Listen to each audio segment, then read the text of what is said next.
wrestling kids, and the millions listening live around the world. Ladies and gentlemen, let's get ready for the round table.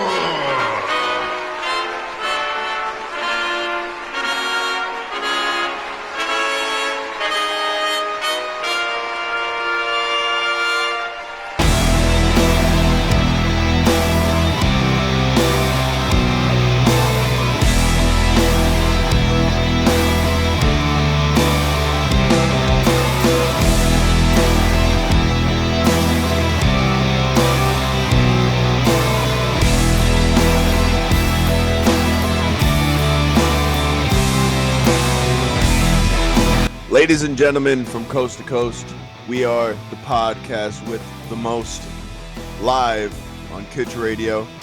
This is Roundtable Wrestling, where it's giving wrestling, because I'm so hip and young. I am one of your esteemed and distinguished hosts, Pablo Aquino. Sup? And I'm with my good friend and co-host, one of Keith the Wildman Miller. Hey. And joining us a little later will be David D-Lo Logan. And we are sans Brent the Nightmare Ward and Chad Big Ton Vandemark, but they're with us in spirit. They have some things going on, and real life happens. Oh, you know what? Chad did say earlier in the week that he wasn't going to be on the podcast this week. I remember that now. Something's going on with Chad too. Maybe he's got a disappointment or something. I completely forgot. Yeah, they both have prior engagements, so we're holding down the fort right now. We're taking care of business. Otherwise, it's been a good week, I would say, for wrestling in the IWC all around the world. Before we go any further, do you hear that? I hear something. You hear that? No. Rematch. Ha! He got me. Oh my goodness, he got me. I had no idea where you were going with that, but good. All right. Yeah, man. Okay. I think we should address your background. Oh, sure, that's very important. It's not morbid because he lived a good long life. Yes. Still working. Yeah. But I would like to say rest in peace to Bob Uecker. Yeah, legendary announcer. And could you explain your pitcher, please? Oh, sure. So during the tournament, I believe it was WrestleMania 5. Four, I believe. 4. No, was it? It was 4 or 5. Okay. Where they had taken where the $1 Million Man had bought the heavyweight title from Andre the Giant, and they said that was not valid. So they held a tournament to crown the new champion. Andre got a double disqualification with Hogan. They both hit each other with chairs, like in a standoff. And so Bob Uecker was interviewing Andre backstage. And he said, Andre, what are you doing out there? Blah, blah, blah, whatever. Andre said, I'm still undefeated. I'm the only wrestler that's undefeated, and I did what Mr. DiBiase wanted me to do, and Hogan's out of the tournament. And he kept going on, and then Uecker looks at him and says, "Hey, pal, do you mind getting your foot off my shoulder?" Which I still remember. Like, he's had his hand on his shoulder the whole interview. I still remember that line. Like, that was hilarious. Yeah. And he said, "Oh, you shut up." And he freaking just started choking him. And the thing is, like, during the interview, Bob Uecker kept calling back to that he was looking for Vanna White, because that was a skit that they were doing, was that Bob Uecker was in the back trying to get Vanna White because, he wanted some bang bang. So he was like in the bag searching for Vanna White. And so he wouldn't shut up about looking for Vanna White. So Andre was frustrated at that point, and he puts the chokes on him. So, yeah.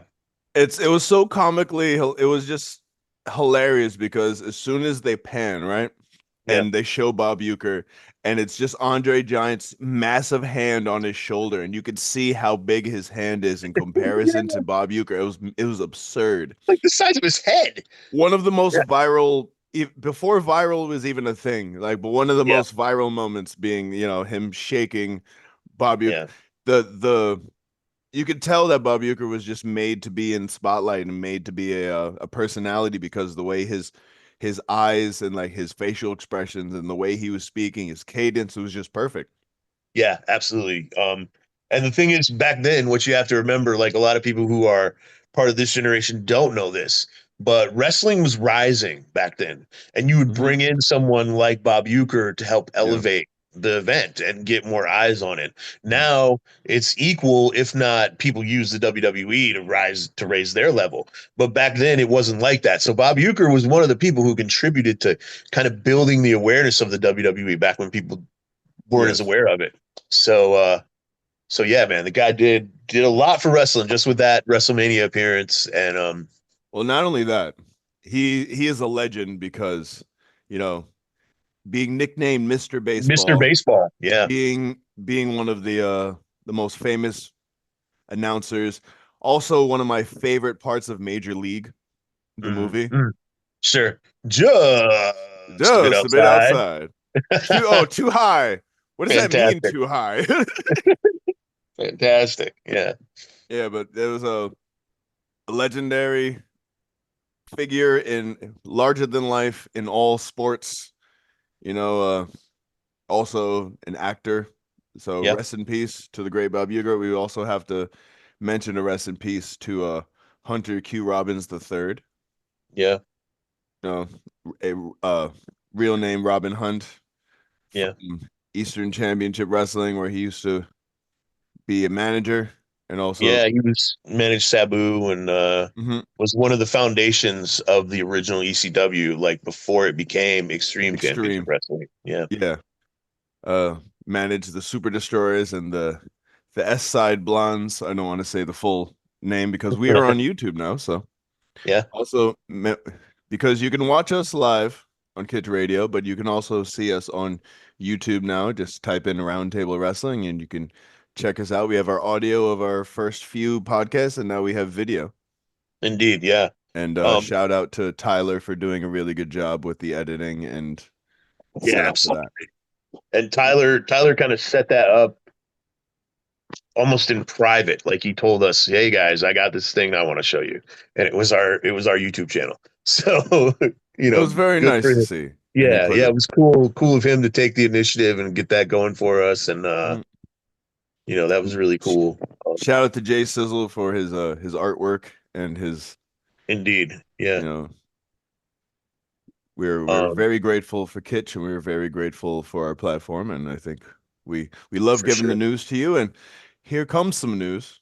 Yeah. So one other thing that I want to acknowledge has nothing to do with wrestling, man, but P Fluid died this Oh, week. Um, a brutal attack in New York City. He was beaten to death on his way home from work. For those of you who don't know who P Fluid is, he was one of the founders. Bronx.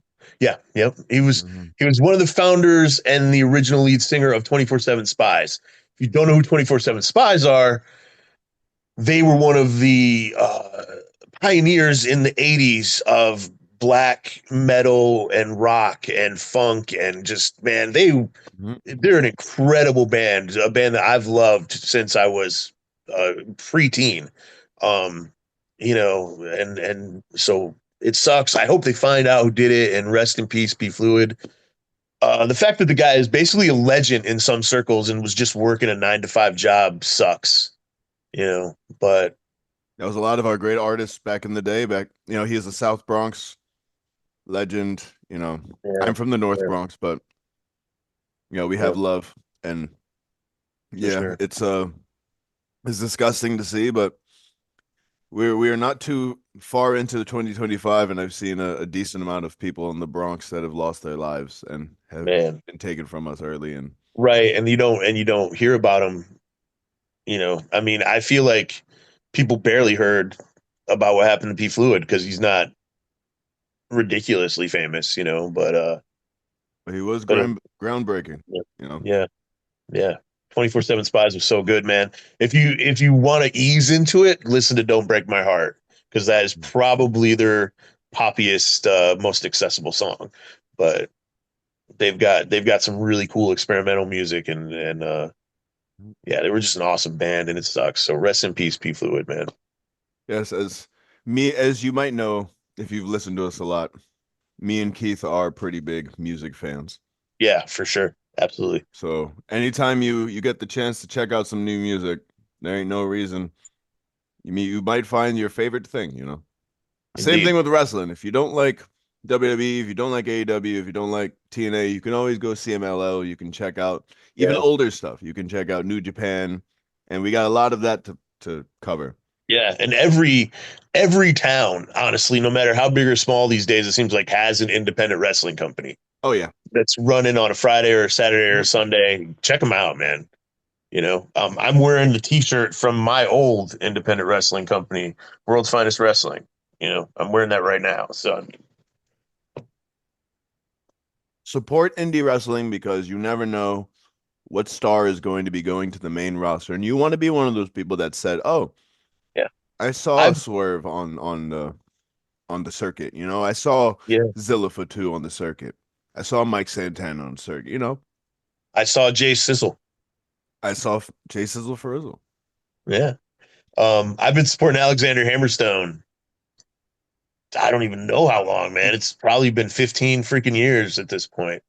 And And it it's was nice just, to see the culmination. I've watched every single step of his career from when he started bulking up to when he, you know, um, started getting the big shows to MLW to getting signed to TNA. Like I've watched all of it to his tryout in WWE.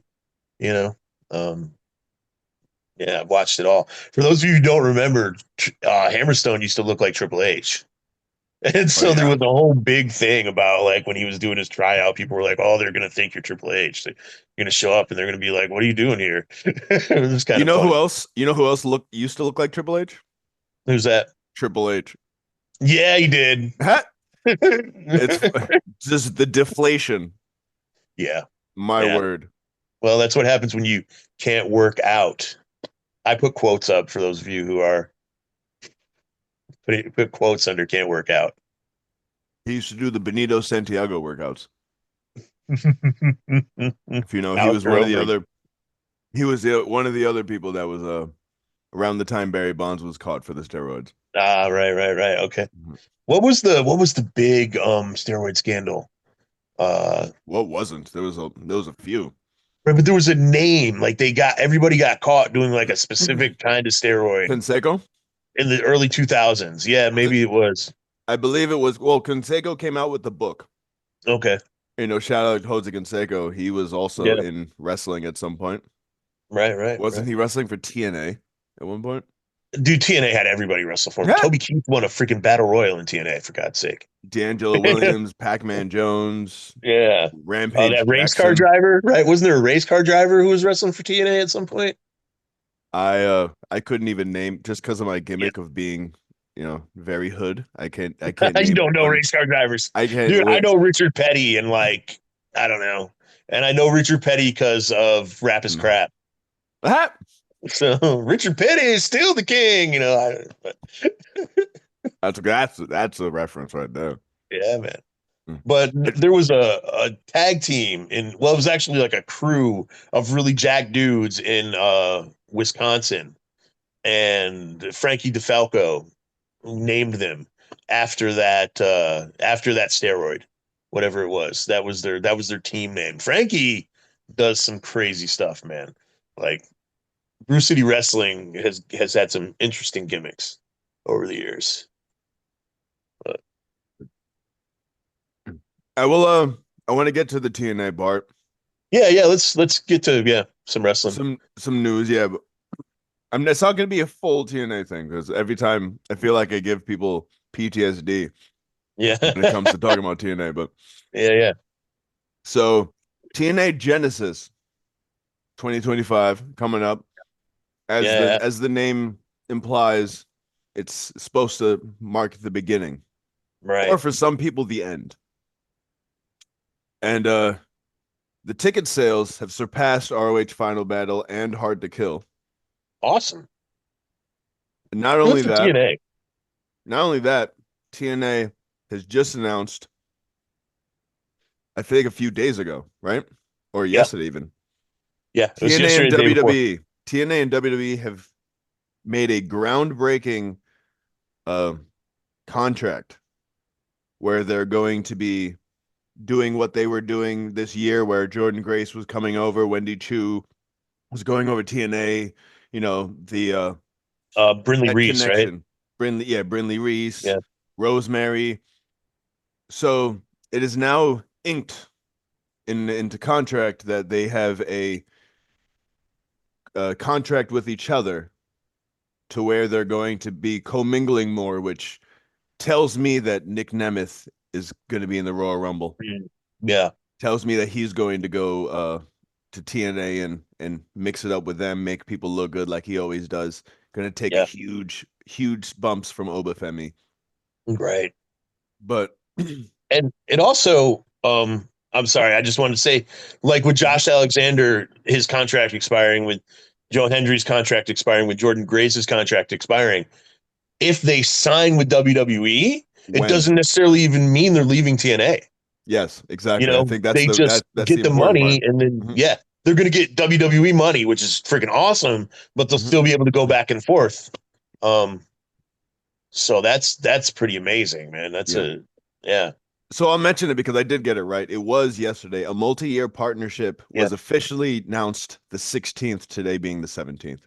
So Right. yes, one thing this does say is that they are both all in with the destruction of AEW Yeah.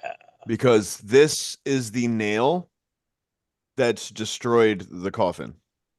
Because the one thing I've been talking about this for a while, the one thing that AEW had over WWE is the fact that they would bring in TNA, they would bring in New Japan, Yep. exclusively New Japan, ROH, all of them, and they would, they partner.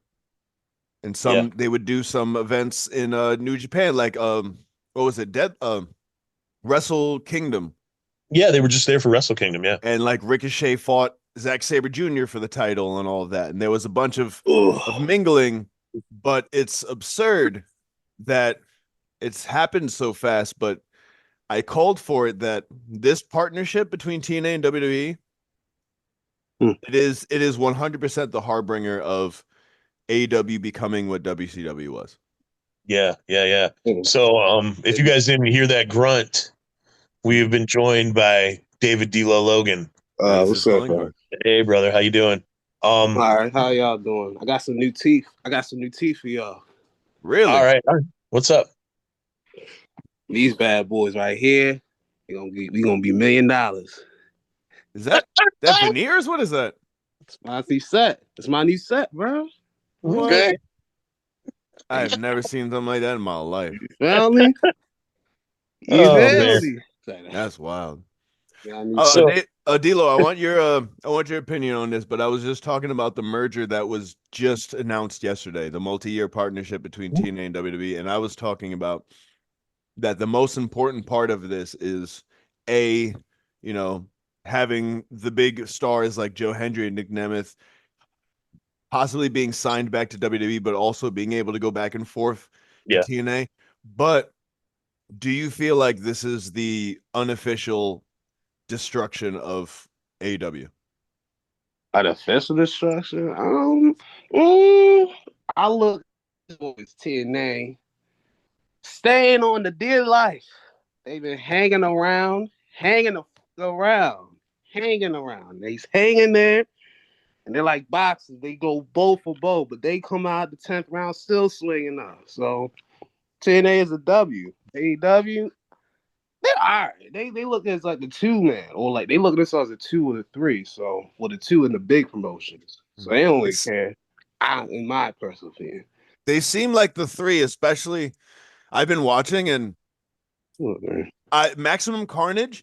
I've never seen a deader crowd. Yeah, he was I missed that. I haven't watched it yet. I They're overslept. My goodness, So, like when anything happened, it was just crickets. the yeah. only one. The only time they pop was when the Hurt Business, and then when And Megan. when Samoa Joe came back, And then Mm. those were the only pops. But like, Did Hobbs win the belt? Probably not, right? hell no, no. Hell no. not only Damn, that, well, the bet finish them was man better bad. win in Cincinnati. Hell no. But the finish was bad. But not only that, it didn't feel like Moxley going back home even mattered. I Right. didn't even watch the finish. I already knew I was gonna take an L. Well, I didn't if see the that. finish was he he kicked out after what a dirty deeds, whatever he calls it now. Not the Right. one where Yeah. he lifts him because he can't lift him, but he kicked out of The that. old dirty And D, then Marina Shafir, aka the right hand the woman, invincible woman of AEW. the right hand Nobody woman. can touch her. Hits him with a briefcase, and then he does that captain's hook. I don't know what he calls it, but that captain's hook choke. Yeah. And then No. yeah, and then So FT Showtime's rated out. out. Yeah, he no, he Wow. just he passed out. Right. But it You're right. was That's the thing. Choked but him it out. was really early. It wasn't even like the ref didn't even do the 1-2. He just called it. Yeah. Oh What? wow. So it looked like they Screw just job. rushed the That's a finish, screw job, damn it. and then they Screw beat him job. up for way too long. Nobody Speaking help, of, bro. Nobody no, help, bro. rated FTR came out. If Yeah, that's what like they're 10 called, years The white Cope man and had to FTR, help the yeah. brother. Yeah. Oh my gosh. Man, But that's crazy. that happened late, and then Wow. and then they just ran like cowardly heels that they Brian, are. like, It just didn't. The Ricochet segment wasn't good. The MVP segment was good, but we are people. to be honest, it was rough to watch because just it just seemed deflated. Just seemed Yeah. like there was nothing behind it. It just was lifeless. Mm. Yeah. Wow. So At that this kind of point. takes some of the wind out of what I was going to say about the merger, because since AEW's on Max now, I have been able to watch it. I'm not used to the schedule yet, so a lot of times I've been watching it on a delay, but thankfully, like, you can do the replay immediately with Max.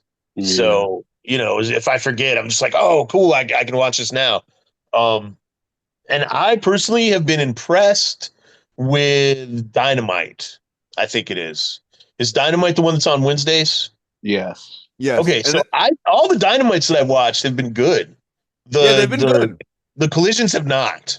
Collision skippable. Yeah, And the I just want to collisions. see a couple people. It's I just weird want to because see a couple people you really want to see. Mhm. it's the same talent, it's the same stories, but for whatever reason, like, Dynamite is just better. It's odd. But Um, Maximum Carnage was really really lackluster. yeah. So I'm gonna have to check that out. I But did like MVP's segment about legitimizing himself. Like Bobby sure, Lashley wasn't there, but Shelton Benjamin was sitting there. They were drinking. He looks like a boss. He talks like a yeah, boss. Talking about he's always done that. So he talked about the biggest, the one of the longest reigning United States champions. He mentioned nice, first inaugural IWGP Intercontinental. So I nice. like that, but they're Legendary. going into business for themselves, and it's just like being the bully at the weak school. You know what I'm saying? Yeah, Like if you were the tough guy at Bronx Science, you still yeah. get beat up by the losers at Clinton. I do, Damn. I You know do what I mean? think that joining forces, TNA and WWE joining forces may have something to do, like, permanently, like they are, or for an extended period, may have something to do with the Max deal, because AEW's stepping it up. As someone who's never liked AEW, like, I really did enjoy the two Dynamites that I've seen so far. Um, Well, that's nice. but if their big show, if their first big show on Max fell flat, that's not a good sign at all. It Yeah. was. I will mention one other thing that we had on the docket, but Jeff Hardy made a statement about his TNA run right now, and it's his redemption arc, Oh, and it boy. says it means everything to him, and he would like to end his career as a WWE Hall of Famer. Of course. Which kind of it would make a little bit of sense considering the partnership Yeah. for us to see the Hardys back on WWE just for a little bit. Yeah. I'm I waiting would for like. that Hardy and fucking CM Punk. Oh, that would. Did you Oh my see- goodness, that Oh, would be wow. good. Yeah. And we Did will you get see Kurt Hawkins, aka Myers? Brian Myers? Yeah, his tweet to Finn Balor, Oh where he yeah, asked him if they were going to ride together. So Hey, I mean, yo. that's Ah! that's Hey, pretty yo, dope. mamas. I mean, yeah, he's like, hey, we going to ride together? Like, Oh, we're going to be going to the same towns. I just So like that's the pretty. camaraderie. I like the fact that they harken back to the fact that they have legitimate relationships with these Yeah. TNA wrestlers because these TNA wrestlers were a lot of them were longtime WWE wrestlers. Right. Sure. Yeah. Yeah. And some of them, cough, cough, Joe Hendry, Jordan Grace. I'm not going to do that again. Should have been. And yeah, exactly. Eventually. Yeah. One other thing I will mention about AEW and then probably stop with that. Well, two other things that are back to back. But Action Bronson, Mhm. if you've known, made a very small appearance on AEW. Okay. And he had made a statement and he said, I never got called back by AEW and quote, backstage is weird over there.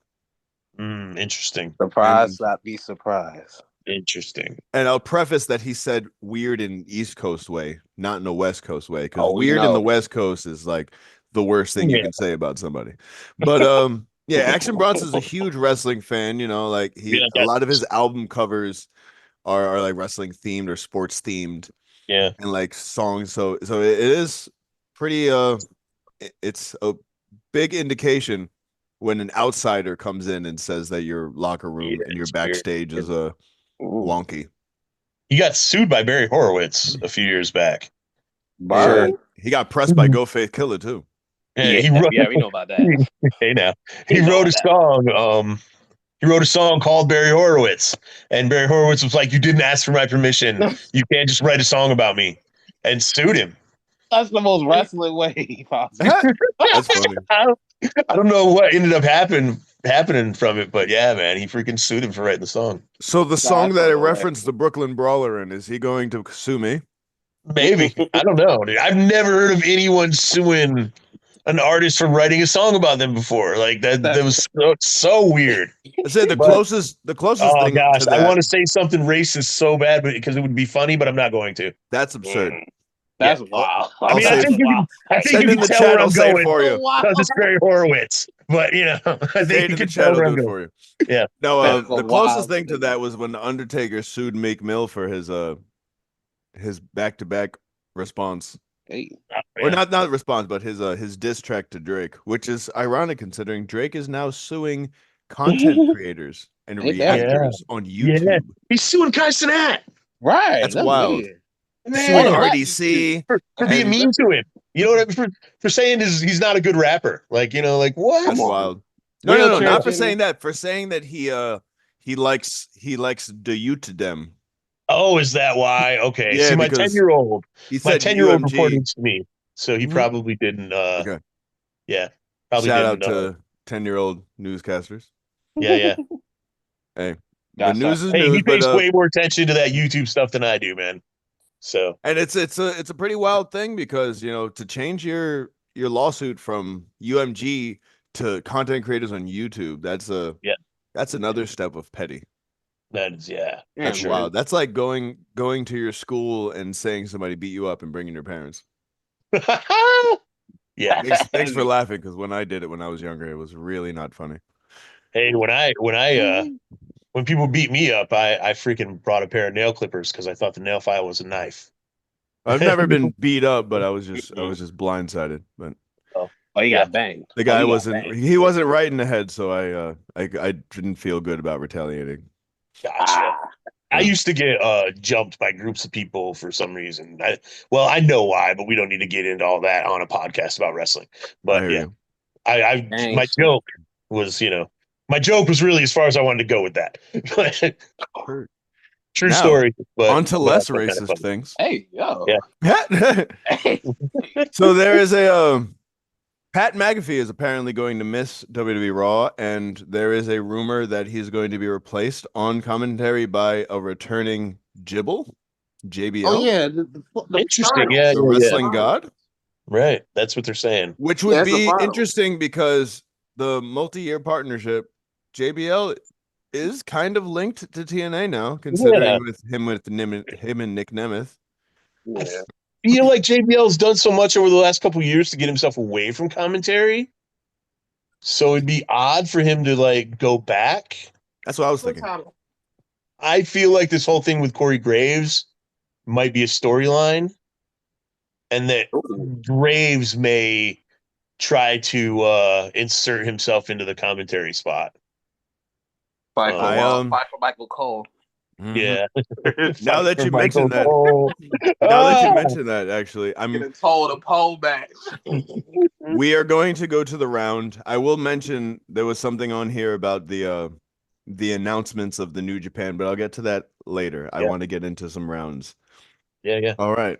So, with that being said, Corey Graves has been in the news.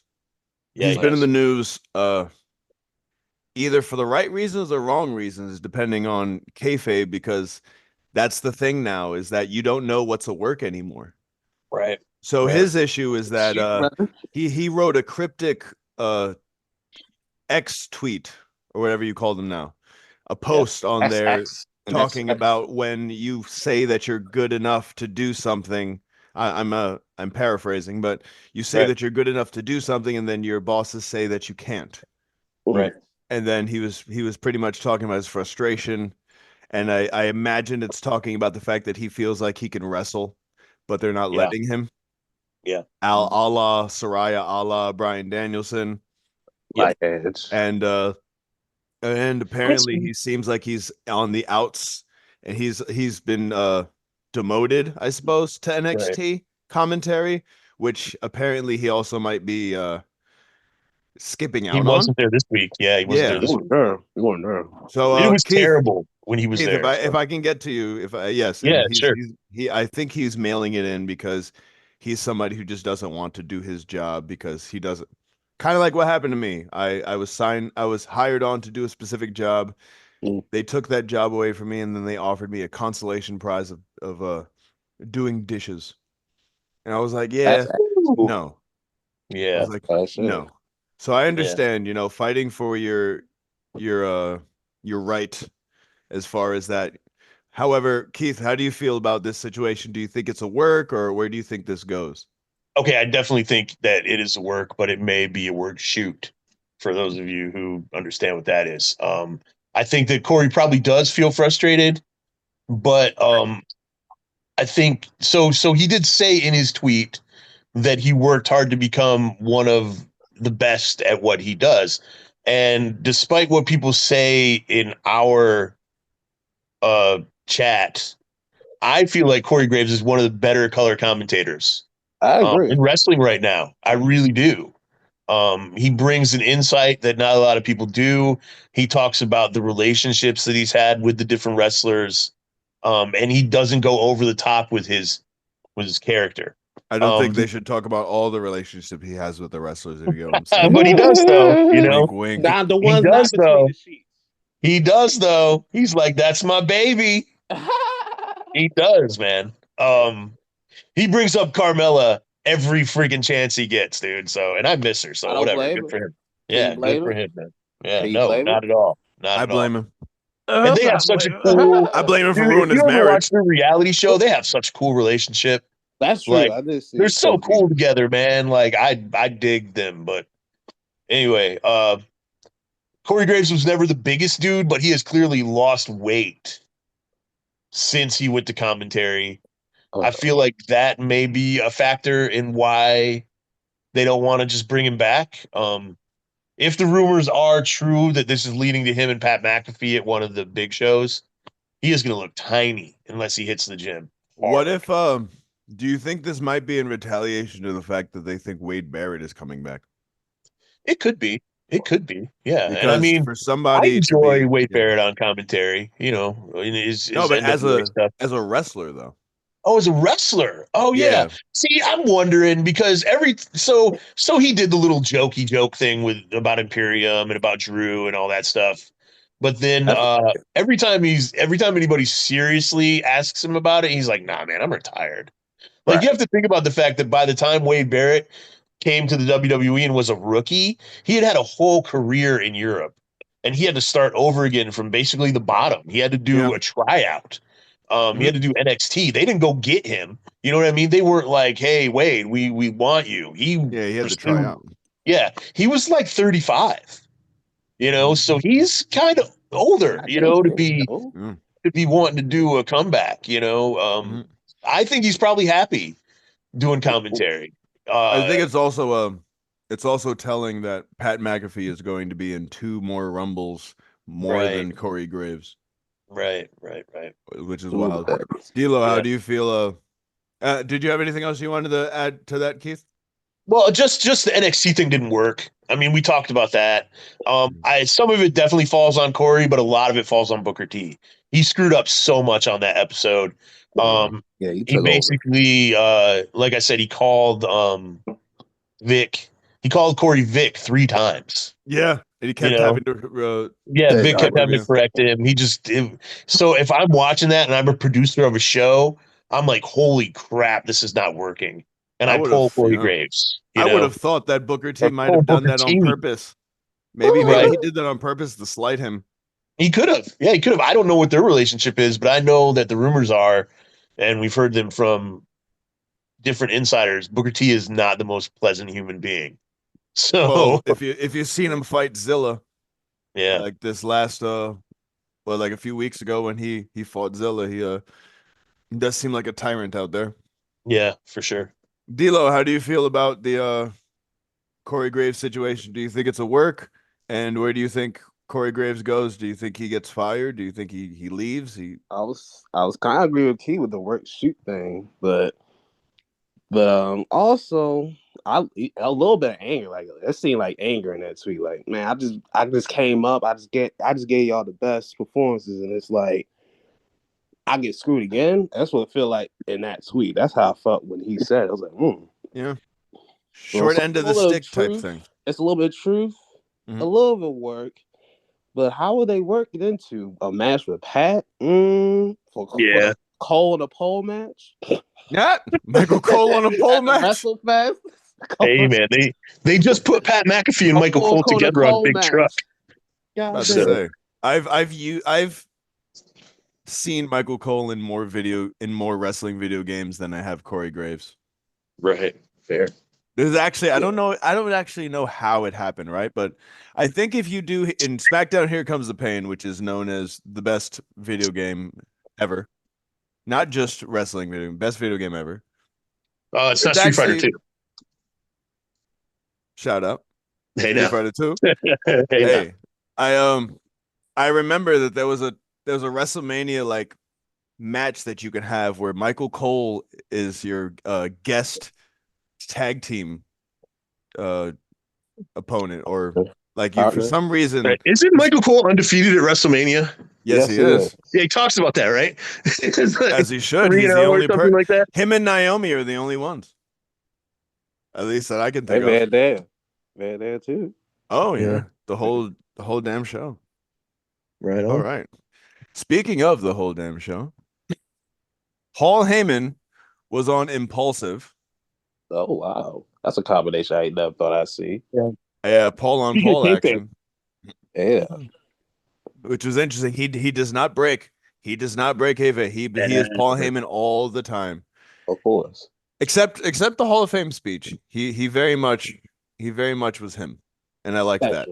That was true. But Paul Heyman said on the podcast that he is not one of the greatest managers or minds in wrestling. He is the greatest. He self-professed himself to be the GOAT.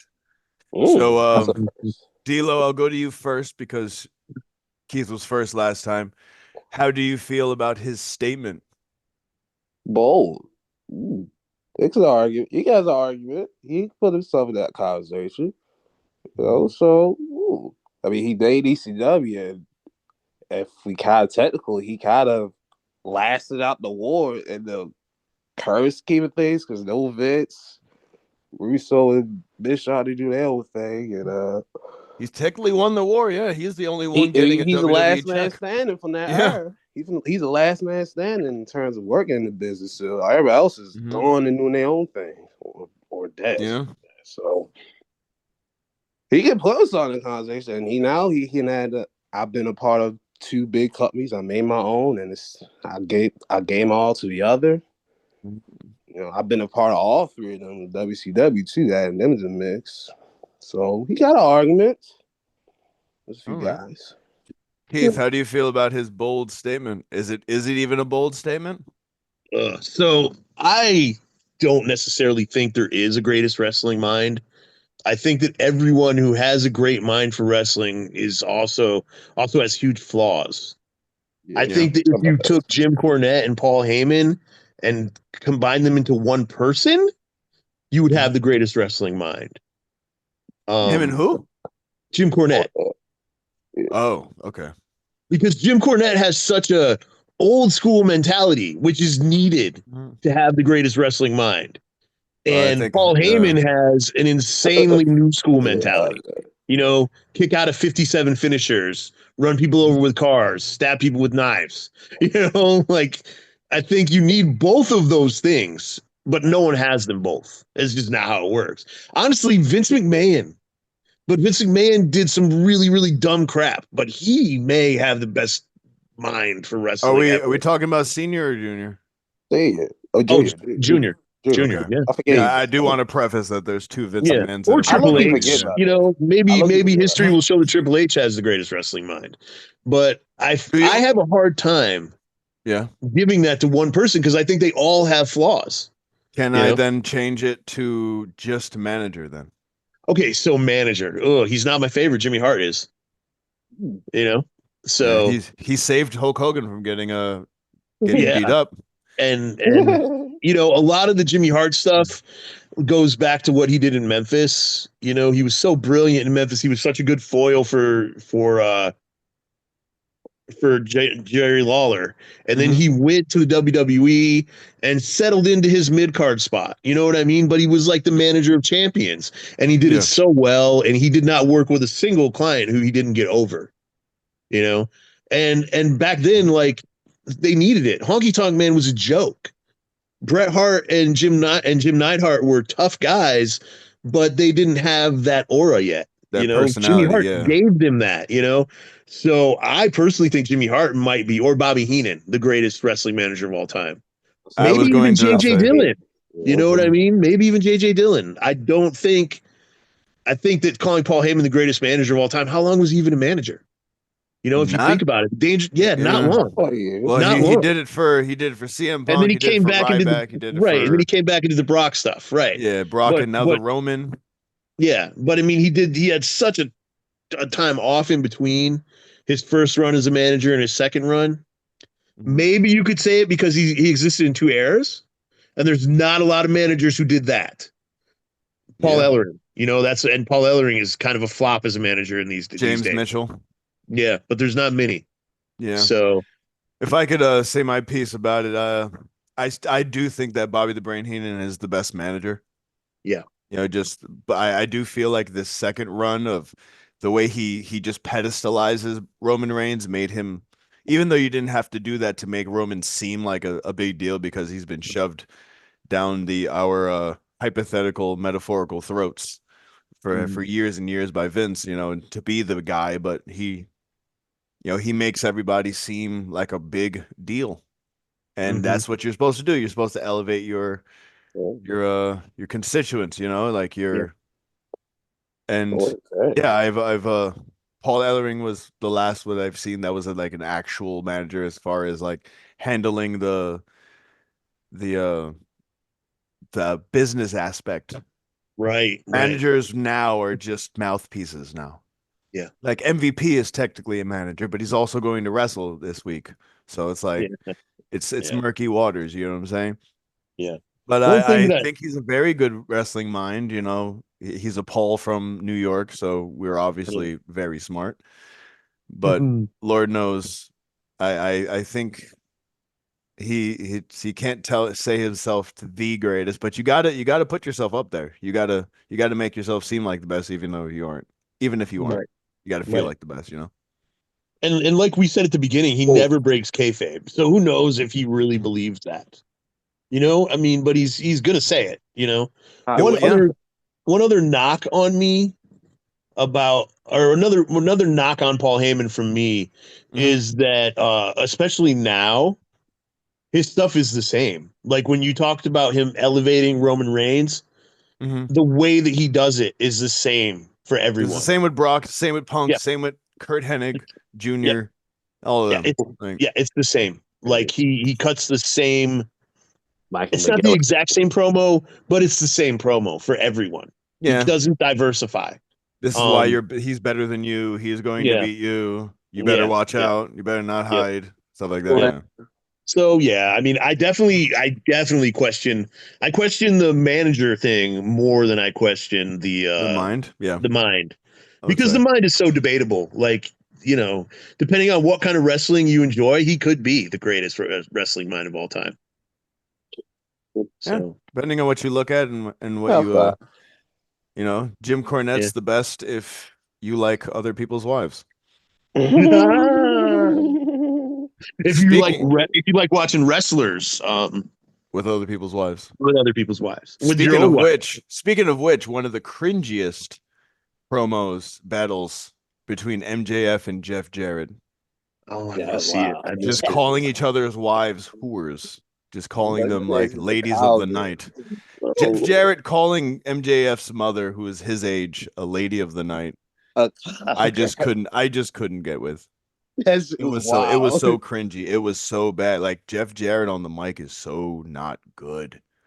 yeah, yeah. My Jeff goodness. Jarrett's terrible. It's like Jeff A Foxworthy baby trying to face. trying to seem like it tough. Yeah. Then Trying to the be a rabbit baby punches face, on man. top. The rabbit punches, and then MJF grabs Karen Jarrett. And Oh man. I was like, Yo, that stop was it. wild. She's used to getting angle slammed. Remember when Kurt Angle was angle slamming everybody? Freaking angle Oh, slam yeah. Mae Young, for God's sake. That was amazing. Yeah. He would be in like a dizzy rage from the perks, and he would just Right, he'd do it to the He's ref. angle slam. He'd do it to the announcer by accident. It's He'd do it to his own. fantastic. Yeah, it was wild. One thing also, the next thing that I wanted to speak about, which was important, and I'll mention that AW has had very big signings, right? The Okada signing, the Mercedes Moné signing, all of that. Will Ospreay. Penta's debut blew them out of the water. Cero Yeah. Miedo. Yeah. Cero Miedo blew them out of the water. Yes, granted, he had a tough time taking his jacket off, but he's just so jacked. But Yeah, he got big. Yeah, I seen it. He got a little bigger. him against Chad Speaking of Gable getting bigger, was holy phenomenal. crap. CM Punk's shoulders, man, and lats are looking impressive. Yeah, Can't really they're say that CM Punk looks like anybody walking down the street anymore. they're not torn anymore. Yeah, he's Yeah. actually. He can go all the way now. Shout Yeah. out to the first person I ever seen take a shower and then jump out the shower to go help somebody in a ring. Mhm. What a weird. I thought it was funny though. If anybody were to Jacobs do did that, did he? Jimmy Jacobs did that on an indie show in Detroit that I was actually at. Shout out to Jimmy Yeah. Jacobs. He's And then also after- wrestled in a dress, I believe. Yeah. Afterwards, he talked to Randy West. For those of you who know indie stuff, dude, I was there for this conversation. She said, "Hey," or he said, "Did you like me coming out to make the save in the towel?" And she said, "Yeah, that was cool." And he goes, "I thought you'd like that." That's pretty funny. What a pretty funny. guy. Yeah. What a coda. What a coda. Yeah. Oh man. I will So that was the first time I saw that, but no one else did. It was XICW show in a bar in Detroit. So yes, it was the first time I seen it. I'll tell you that. Yeah. But shout out to the reference to Jimmy Jacobs because Hey, man. they know each other. Mhm. But how do you feel about Penta's debut? Was it everything you wanted? Because it was being teased for a long time, and it's one of the AEW exoduses that is probably going to be another dagger in their back. Yeah. So I'll go to Yeah. Keith, yes. yeah. So I had my prejudices against the Lucha Bros because I did not like their AEW stuff. I know that there's a lot of people who I didn't follow Lucha Underground. I watched maybe 2 episodes. And I know that there's a lot of people who, loved his stuff in Lucha Underground. Yeah. I saw so good. Yeah, I didn't see it. So Take time out. I was looking for mistakes. Like, I'm going to be completely Mhm. honest. Mhm. And so every little awkward thing, I was like, cringing at it. Yeah. But then I saw Chad Gable's tweet about how those were the nights that made him love being a wrestler, like making art, and he was really happy with the match. Selling the heck out of that Mexican destroyer like nobody's business. Yeah. And you can't deny, even though some people did for some reason, you can't deny the reaction that the fans had. Like they knew his Spanish catchphrase. That was so unexpected to me. You know, I like was I like, said, it's been in the game for the like 5 iterations. Like he's a pretty well known, you know. yeah, And Lucha Underground, yeah, he's a thing that became very viral and very like a funny talking point is the fact that he had a banger of a match against Reclusa, now known as Chelsea Green. Chelsea Green, right. He's also And had a match Chelsea's with actually Io talked about Sky. the chances And of them wrestling each other again. Which in WWE, probably not, but you know. We had a whole episode, if you guys want to check it out on YouTube, the Women's Evolution. Yeah. It was a That very was good early episode in the about days, talking about intergender wrestling, and Brent and his wife Brianna did a good job on that. But For sure. yeah, So- it's interesting because his style, some people might see is because he's a hybrid. He's a hybrid of a Right. lot of lucha and a lot of technical wrestling. Right. Well, I thought the leg drop on the bottom rope looked sloppy. Yeah, that was bad. That was the big thing. That was the big thing. He looked, he looked like he could have broke his ankle trying to do that. And then the rest of it was just little stuff, little mechanical stuff that I was probably looking at that no one else is going to notice and might not have even been there. So looking at it now, I feel like I'm going to have to rewatch the match with different eyes. I feel like if the professionals were happy with it, then I should probably try to be happier with it. So yeah, that's Dilo, how do you feel? The fact that he eclipsed the 3 biggest stars of AEW, at least on YouTube views and all of that, which in a way does matter now. You know, because the more eyes you get on YouTube, like YouTube is like probably the second biggest way people even see wrestling nowadays. Yeah. Except that I could actually like on like live. But how do you feel about Penta and who do you where do you think he fits in this world of WWE now? By the way, the way you're standing right now, Keith, it's really weird because it looks like it looks like Andre the Giant's body is your my body. Yeah. Please adjust. All I did was put my arm up and it freaking completely blacked out my shirt. The backgrounds that they do on Zoom are weird, man. I love that you can do them, but they do weird stuff. Naked Keith is not naked. I guess, but all right. I love the debut from Pentagon. They good. He had that little slip up with that little leg drop. It was weird. I didn't get it, but I was surprised he didn't do his stuff for the most part. He was clean, backstabber, comeback. He sold good. You know, the low over the top, that was a little unexpected. I ain't ready to do it that much, but he could do it. The little if I could throw this in, there was mention of Penta by Bronson Reed, who is keeping himself relevant on X. Yeah. He's talking about he's gonna tsunami your La Parka looking ass. Yeah. Yeah. Which is funny because he does look like La Parka. Yeah, for sure. I think some of that might be intentional. You know? Yeah, for sure. Parker's a legend, you know.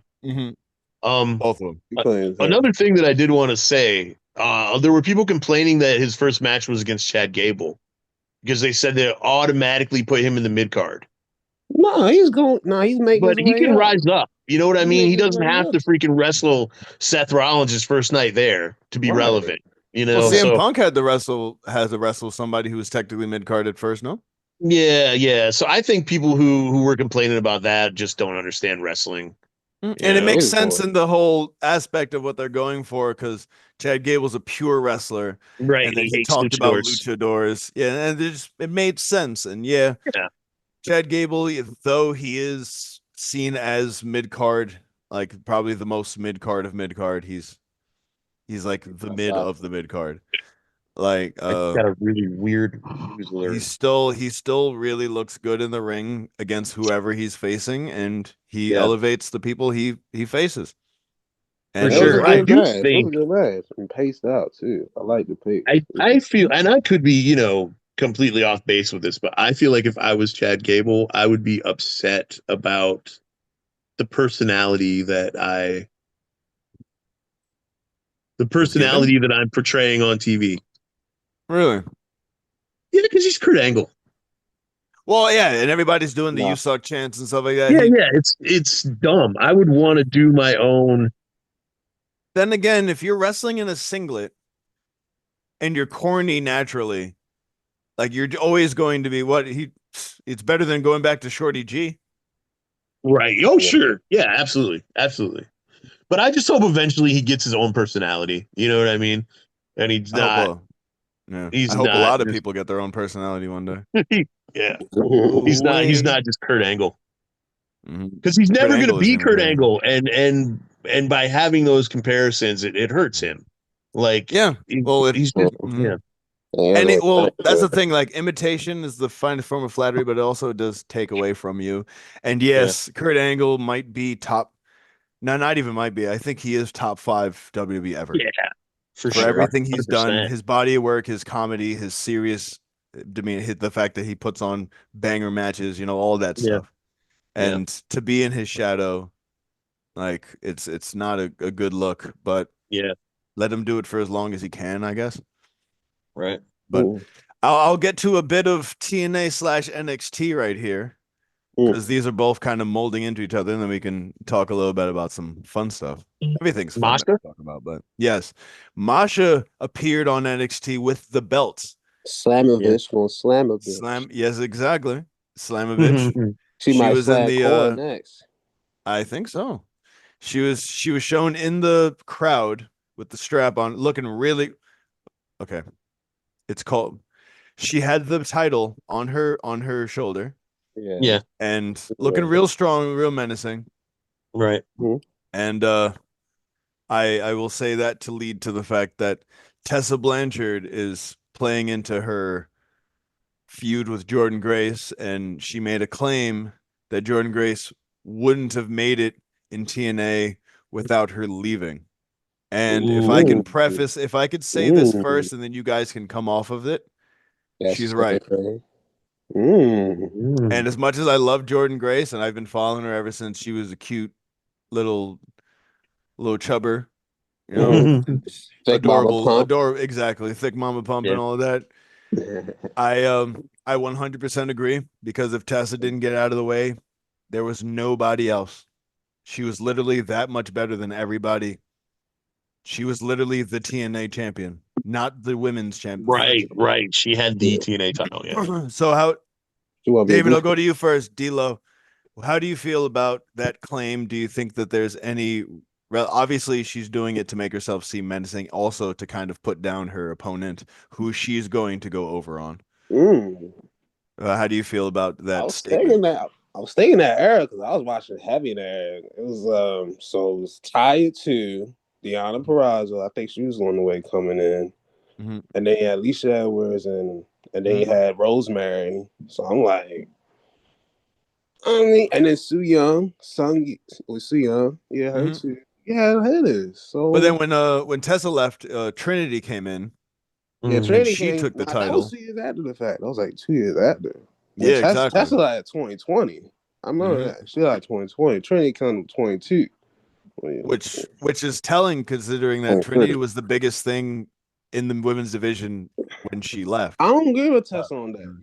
No, There was gonna be a spot open because there was Ty there too at the time. You gotta think they had buys there, so I don't buy in all with that. no, but She there is. She's a not little talking bit. about TNA. She like that. She made TNA good. She's talking about that. Her getting out of the way is what made Jordan Grace big, and Taya was bigger than her at the time. And like how well, but again, how do you feel? Do you feel like Jordan Grace would have been the champion she is now with a Tessa Blanchard in that same locker room?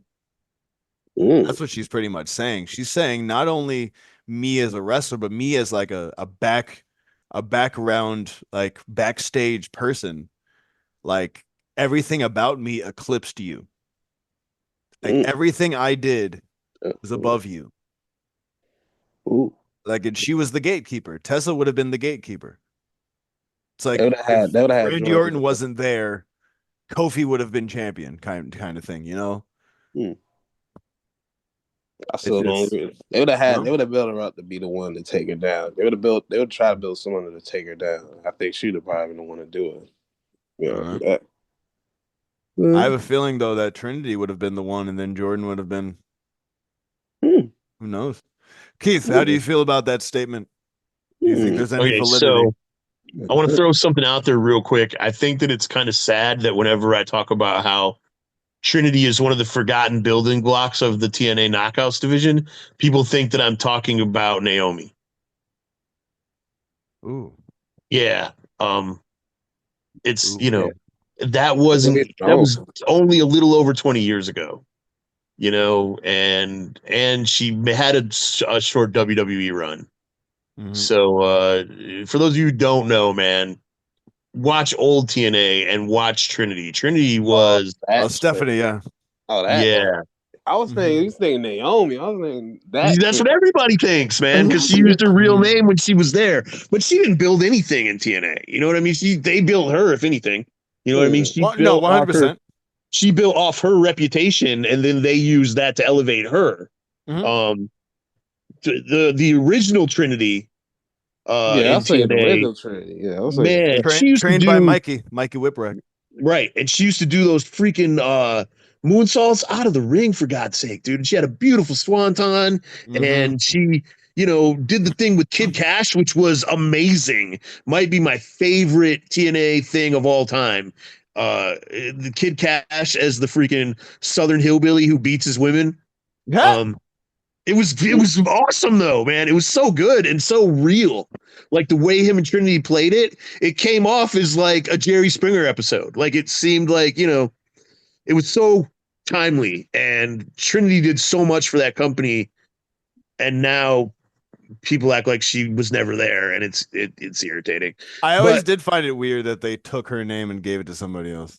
Yeah, well, it's her name though. You know what I mean? It's Naomi's name, so she probably just wanted to use her real name, but who knows?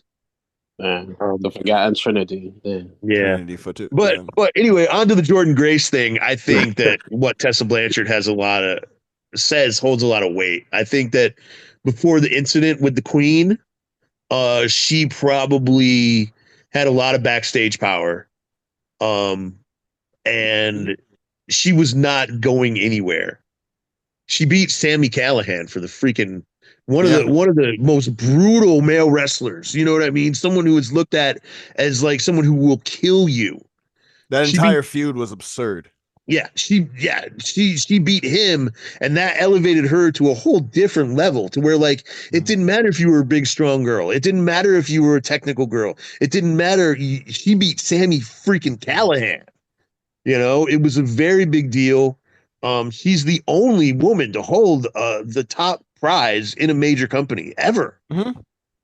Which I'm shocked considering I thought Jordan Grace would have done it by now. Yeah, but they kind of moved away from it. They didn't really need it. You know what I mean? They've got Nick Nemeth now. Before that they had Josh Alexander. They didn't really need a woman to hold the belt. That's true. But yeah, I think she's right. I think maybe Jordan eventually would have gotten her shine, but it would have been a lot harder road. So yeah. Well, that's what I'm saying though. What I'm saying is that the road with Tessa Blanchard in the way wasn't there. There was no road. There was no road up there because that's what I'm thinking. And then in that case, there's no way what she said isn't true. Right, for sure. Yeah. Because Tessa would have lost that championship to some man. Yep. And then she would have went back to the Divas. Oh, no, I say Divas, but she would have went to the Knockouts. The Knockouts division. It's just like when China won she won the Intercontinental title first, right? And then they were like, you know what? We're gonna put you with the women. Yeah, and then she lost it to Eddie off a hug or something like that. Yeah, and she started spanking them. Oh yeah. It was so ridiculous. Like she was like, I'm so much better than all of you that I'm just gonna put you over my knee. That's what Tessa would have done. Yeah. Only one that gave the compliment was like Lita for real. And she's gonna out wrestle Jordan, and Jordan's going to be full-time WWE. Yeah, for sure. I'm being honest. Yeah.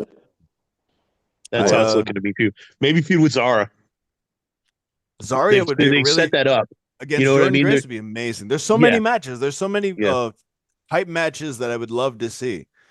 Yeah. With Jordan Grace, with the women in NXT or even on the main roster. Speaking of main roster, we did get a picture of the Meta 4 girls with Charlotte Flair. Woo! Yeah, and they're the number one contenders for the tag titles now. Yes, It's they so are. weird that happened on NXT, but yeah, Be yeah, interesting they to are the see. number one contenders. Oh, it's gonna be a chocolate affair on that day. Jesus Lord. Ain't nothing wrong with that. Man, So Yes, I'll mention the results of Raw real quick, and then we can speak about how we feel about the second NXT, which was way better. It was also shorter, no? yeah, yeah. Nah, they yeah. went a little That makes long. sense. Nah, they Oh, went you mean over. Raw? You mean Raw? The second Raw? Yeah, the second Raw on Netflix, because the Yeah, first it one was was like shorter. It 3 was a hours, lot but it had shorter. more Yeah, pageantry. yeah. Oh, are we going to talk about the AIWF thing? Because that's pretty huge. The AIWF? Yeah. It wasn't on here, but if you wanna Okay. preface Yeah, it, and Brent then must I'll not have go put it on to on there. you. But for those of you who don't know what the AIWF is, it is the largest governing body in professional wrestling. They Yes. have Allied they have Independent Wrestling Federations. yeah, they have organizations in different countries, like the Africa, Mexico, Puerto Rico, different places in Europe, as well as all over the United States. For a long time, they have wanted to put together a show that would showcase all of this talent from all over the world and give people kind of an overview of what's going on in the AIWF. And they did it. It's on YouTube. Is that the Which, Heat Up Wrestling that they partnered with, and they're Yeah, that's all over. yeah, I think the show's called like Global Invasion or something along those lines. okay. But yeah, so there's going to be a weekly YouTube show showcasing really the best in independent professional wrestling. The AIWF is a legitimate world title. If there's a legitimate world title in indie wrestling, it's the AIWF title. Across the globe. Across the globe. Yeah, so definitely check it out. Look up the AIWF YouTube channel, and it's going to be another really cool way for people to get to know wrestling. Think about it like when NWA Power was coming on weekly on YouTube, Hmm. and that thing It's took over the world. You know, Is it called AWR Wrestling, the show? I don't think so. I sent a link to it in our Yeah. group chat. Oh, no, it's Yeah. across the globe. Yeah, is it called Across the Globe? I think that might be what it's called. Across the globe is so one. Okay. I'm looking at it. Yeah, yeah, I tried a few minutes. It looked all right. They got some potential. Yeah, I saw the yeah. first match. Like, it looked like a breeding ground for NXT before like it's like just showcasing talent. Yeah, Like all yeah, over. absolutely. Yeah, It was in I think it's gonna be Scotland. fun to watch it develop. Yeah, it's And in Scotland for the Check it out. Like I said at the beginning, let's all support indie wrestling. yeah, yeah, yeah. There's no I'd reason like why to we can't see. have big. What's up? I just like to see with a weekly show and so many different territories to showcase how they're going to spotlight storylines and stuff like that. Like I hopefully they have stuff like that in mind, and it's Yeah. not just going to be a bunch of matches. Right. Hopefully they eventually integrate like the champion is traveling here and this is why and this is who he's going to wrestle, and you know what I mean. Like hopefully they get that kind of stuff going on too. It should be fun. Oh no. Yeah. They ain't fucking did. I always love to see some more wrestling. Yeah, And the wrestling that happened on Monday, I'll just mention the matches, and then we can all mention things that we took from it, whether it's promos or matches that we liked or just segments we liked. But Penta, as we mentioned, defeated Chad Gable with his Penta driver. He doesn't do the package pallet driver anymore because Kevin Owens Check that did it on Cody Rhodes, and it's illegal now. Sheamus once again defeated Ludwig Kaiser and then had a exchange with Braun Breaker, which showing that they're going to go at it again. Big meaty men slapping meat, as Biggie says. Already. Something that Keith does not like hearing, but it's something that I called as soon as I heard that she was in the tournament. But Lyra Valkyria defeated Dakota Kai to become the first ever, the inaugural women's intercontinental champion. So congratulations, new title change. We had Sami Zayn defeat the lackey known as The Miz. Oh yeah. I don't know what he's doing anymore, but Yeah, he got that's- Maurice in his pocket. Yeah, and now Karrion Kross's thing is that the Miz is useless. Yeah. well, he's always been useless, but Well, yeah, but now that's Karrion Kross's thing. You Mhm. know, like I'm you're down for it. useless. You know, yeah. I'm down for it. Yeah. And then in the main event, I believe, Yeah. Damian Priest beat Finn Balor in a street fight, which Street fight. hopefully means the end of this feud, because Please. every time I hear Finn Balor talk about I'm going to go against Damian Priest, and every time I hear this, I'm just cringing. Like, Yeah. just no more, please, no more, please, no more. Let them do something Oh, else. So, Keith, since you're on top of my screen, do you want to talk about what you took from this? Yeah, I mean, I really liked this Raw. You forgot to mention everyone else is an idiot but Drew McIntyre. Well, everybody knows that, but I was hoping Yeah. that you would mention the segments. Yeah, I'm definitely going to mention that because it was awkward, but it also makes complete sense. Drew McIntyre's like, "Come on, you dummies! I don't want to fight you. Let's fight Roman Reigns." Roman Reigns, yeah. And they're just like, "Oh, we hate each other so much." Like it's just it was fun to watch. Now, and of course, they're all going to be in the Royal Rumble. That was the way of just announcing that they were all going to be in the Royal Rumble. Yes. Which CM everyone Punk- saw that. You know, CM Punk mentioning John Cena in Mhm. there, I do that like. he was going to stop him from winning. And then yeah, which led to Seth declaring, which led to Drew declaring, which was Right. kind of a domino effect. yeah. So got that out of the way. We have 4 now, which Right. I already got on my list of people that were going. Well, to be there in was a it. couple people who announced on SmackDown too. I can't remember who it was. but- 5 now. Yeah. Oh yeah, Roman Reigns, because Drew Right. Paul Heyman came out and told Cody Rhodes that Roman was going to be in the Royal Rumble. So Right. technically, Right. I think that Drew McIntyre's character is what Sean O'Hare's character could have been. oh my goodness, that's a reference. Yeah, I just do. I think that with the whole devil's advocate thing that Sean O'Hare was doing, it could have been what Drew Yeah. McIntyre was doing if they had done it right. Well, they did do it right, but then they just didn't follow up on it. Yeah, and know?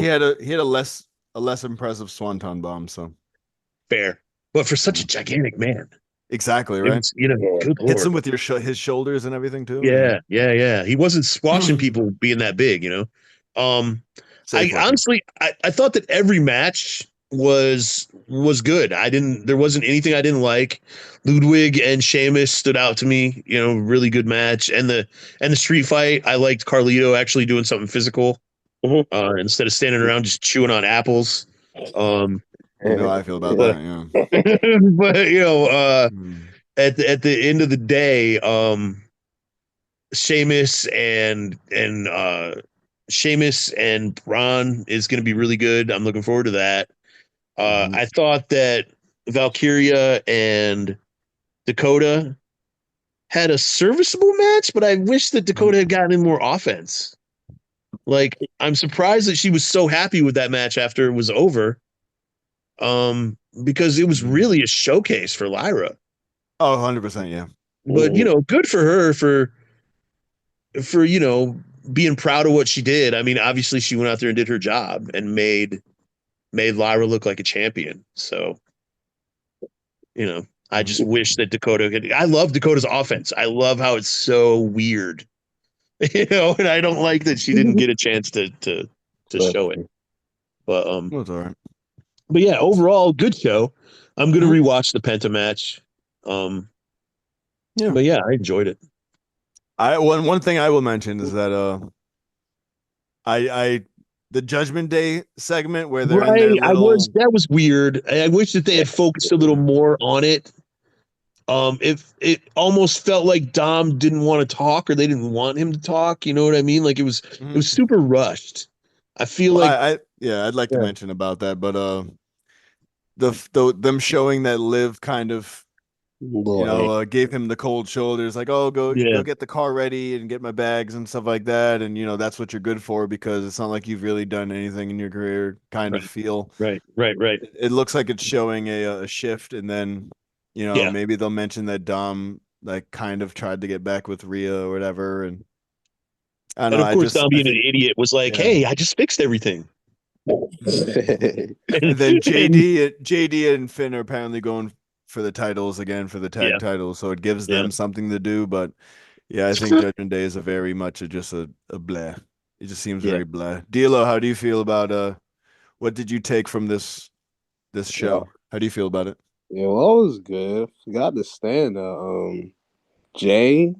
They're setting up just for Saturday Night Main Event. So Jay the title, yeah. Gunther the Ringerer. So did you like his promo where it's the same thing he talked about with the Intercontinental, where like nobody's seen him as anything but a tag guy and all that. And was it Michael Cole that said that if Jey Uso wins the belt, it'll be his first major title in the WWE? They said it'll be his first major singles title. He just had the freaking Intercontinental title. That's what I was saying. Well, you know what he meant. You know what he meant as far as being on the top of the mountain type thing, but it does make the Intercontinental Championship look silly. It's like, what, dude? He just had a belt. Literally, the Intercontinental title is the one with the most prestige in the entire company because it's the longest lasting one. And then thank you, Rhea, for bringing out Snacks and BBL Bailey in the mix. Good look. Laya Snacks. We were going to talk about BBL Bailey and in the NXT part, but and then I like that. And then last, I like the street fight. Finn, I thought Finn was dead at the Falcon era. I was like, damn. Yeah. I thought he plays. He played it well. Yeah. But then DB was like, no, homie. In the ring, Finn is untouchable almost. Which tells you it's like I don't see him. I don't see when he's going to ever get his rematch for the title. Never. It's the running gag. He's the first ever Universal title holder, and he's never gotten his rematch. Yeah, they even mentioned it. Yeah, exactly. They have mentioned it. And he mentioned it too. It was like, when are you going? But then when Damian Priest goes over him, and then Damian goes for the title, then how do you get Finn Balor into the title picture anymore? You have to make it another triple threat, dude. It's almost exactly. I thought that would have been the case, but it's almost impossible to monkey wrench him into the position now. And then he's going to probably take a loss to Penta at some point. Oh, he definitely going to take out Penta. It's not me yet, though. Hey, but if him and Kurt Hawkins are driving together, he can beat Kurt Hawkins. Nah, at least he can. Kurt Hawkins is not. That might be yeah, that's what I'm saying. Kurt Hawkins is the only person that had a worse record than Finn Balor. My word. I will go to NXT. I want to mention a little bit of NXT, and I wanted you guys to let me know how you feel. But okay, this is the weirdest thing I've ever seen in my life. But we mentioned it when Stephanie. You're going to talk about it. Yes, we mentioned it when Stephanie Vaquer won, and then Shotzi beat Fallon. But for some reason, they put on the line the number one contenders for the Women's North American Championship because there were two number one contenders at once. And then because of shenanigans, Shotzi beats Stephanie Vaquer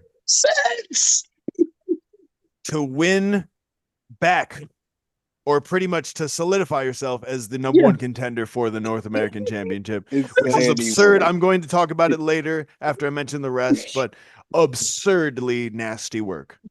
Yeah. Ethan Page defecated all over Dante Chen just to pretty much have another angle where he punches Javon Evans and then he bites the blood sac. Mouth. Bleeds out of his mouth, which still looks bad. Just doesn't look good at all. Ego. The amount of botches that Javon Evans has with his cinnamon. I'm not a fan, man. I tried. I'm not a fan. He looks like assembled cinnamon sticks. Yeah. Like Gene and Daniels without an arm. Hey, and don't forget what set up that match. Oh, Ethan Page's special relationship with DJ. Very special. You may know him as The Rock. Oh, boss. Very special.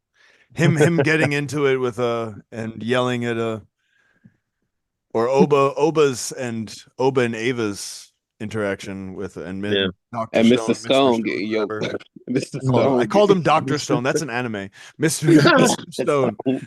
That was weird. That was something I was going to mention. But so Ethan Page defeated Dante Chen, which literally was just to show him against Javon Evans, which is Evans going over him. Hopefully he doesn't botch Eagle taking ankles, bro. He taking bodies, yo. He taking body parts. As he Yeah. should. Ego the body killer Page. That's Yeah, a man. wild statement.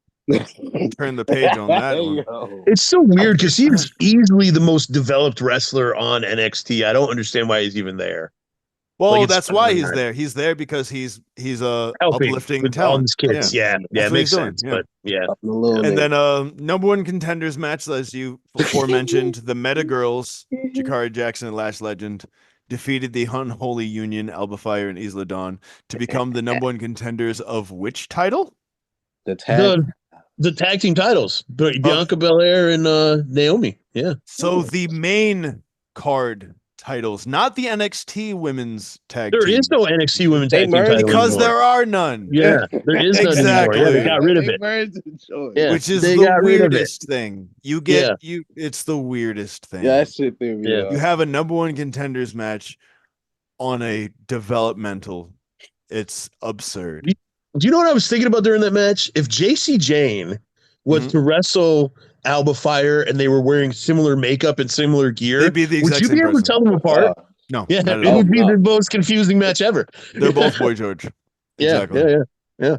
And then another interesting result: Cora Jade defeated Kalani Jordan. Yeah. I mean, Cora needed a win, kind of. She hasn't won it forever, and they're obviously demoting Kalani Jordan at this point. You know, It seems like it. She's taken a few losses lately. Yeah, There you go. probably the And two then- cutest faces in NXT, by the way. They are very cute. Yes. Yeah. Shout They're out to pretty girls. Cora Jade. I remember her with her tarot cards on AEW coming out. I was like, what Yeah. the heck? And something that we shouldn't be shocked about, Fraxium defeated OTM, which D'Lo wanted OTM to win, and I wonder who's going to. I wonder who's going They to. look good though. Dude, Maybe Finn Balor and JD. Maybe Finn Balor and JD beat them. Fraxium is so much better than all the other teams in NXT that Exactly. they're bringing down DIY. Right. That's right. Oh, is that what they're doing? You know? Yeah, they're bringing down DIY, dude. Because they were like, yo, man, everybody keeps saying that Fraxium is the best tag team in wrestling. We might have something to say about that. Because we're the best in NXT history, at least that they would say. Yeah, that's what it's trying to portray So- as. I do like that. I do like that. Match is gonna be great. That only makes me think that It's gonna be insane.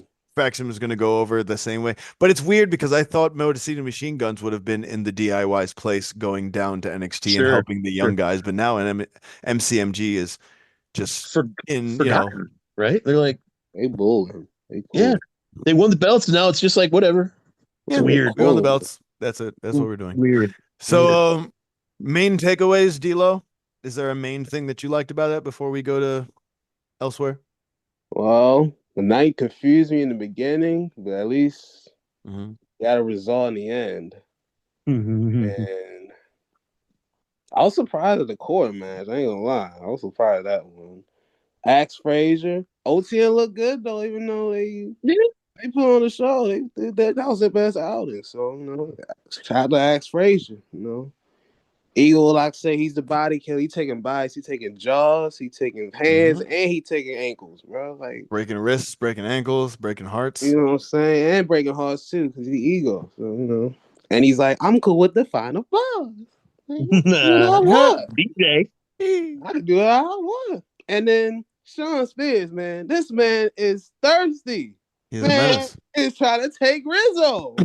Why you trying to take Rizzo? Shout out to Shout out to Tahuti for finally closing the deal on Carmen Petrovic, looking real good in that. What? Hell yeah, man. Looking like a 3-course meal. Bring the what? Bring the cheesecake. Whoa. She's fine. That too. Okay, El Shanti, the Adonis, finally got hooked up, and then Roxanne. What's the next deal with her? She going up next door? She's leaving.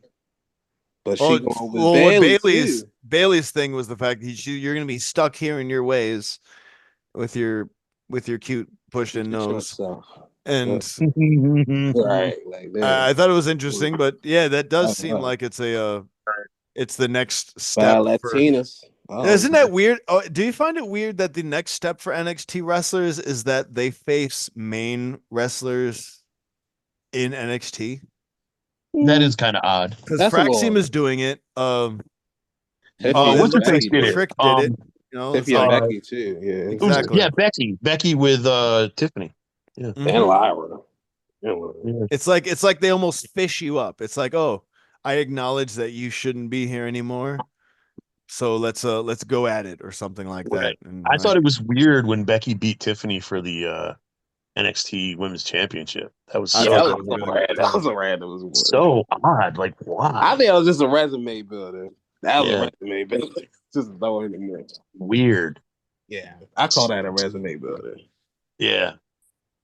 But That's what you need sometimes, a resume builder. Some people gotta get a All the Yeah, four for horsemen got it now. You know, she's like, I'm getting ready to retire. Let's give I me ain't one doing more it. belt before I go. Yeah. Yeah, I do want to say that is the weirdest way to get to Stephanie and Julia and Extremely Shotzi weird. and Fallon. Fallon, yeah, extremely weird Makes because you knew it no was going to sense. happen. Yeah, they could have done it straightforward. The 4-way could have just been a number one contenders match for the, and then imagine how excited people would have been when Julia won the belt. Oh Yeah. my God, we're gonna get Stephanie and Julia. You know what I mean? Which Like, is what everybody knew we would get for the Yeah. WrestleMania weekend. Yeah, 100%. There's nothing. There's no other match you can have besides Julia and Stephanie Vicaire for the main event of Yep. that. Maybe the three-way. Maybe It's so dumb, dude. Diners. It's so I dumb want the to way be they in did that. that. Ooh, Yeah, hey now, whoa, how you doing? whoa. And you know, I mentioned this at the beginning, but Ren, shout out. Glad she's still on TV. I already know he was Man, hyped Yeah. about his girl wearing Sinclair. glad she's still on TV, going And she viral, broke in a doing match. things. Broke a rematch. Yeah, she booked the match. Well, at the beginning I interrupted Pablo and said, "Hold on a second, do you hear that?" And I did the thing that she did. We don't need to do it again, but yeah, it was pretty awesome.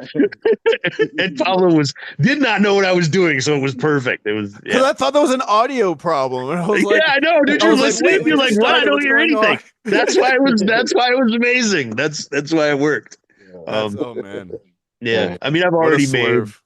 But it's I made my comments on Pablo NXT Soul. kind of while you were talking. That was a because I better couldn't keep them in, but- storyline. That right there was a better storyline than anything on AEW. Yeah. Damn. One thing though, Wait, since I heard you, better than the fact that Cope has been called a lumberjack and he's gonna chop down a redwood. oh, Better than my that. God. Oh my word! I've been called a lumberjack. All right, let's. I want to skim That's through. pretty good though. Let's talk about Big Bill's got a Dynamite lot if better. possible. I think You know? so. Yeah, it's got a lot better. Let's talk about Dynamite, and then we So I will. missed Dynamite, but we can talk And about then it. I Yeah. will. I'll talk about Dynamite and what happened, and then I'll mention the certain events that are coming up, and then I'll talk about my indie spotlight this week. Hey now. So, I know.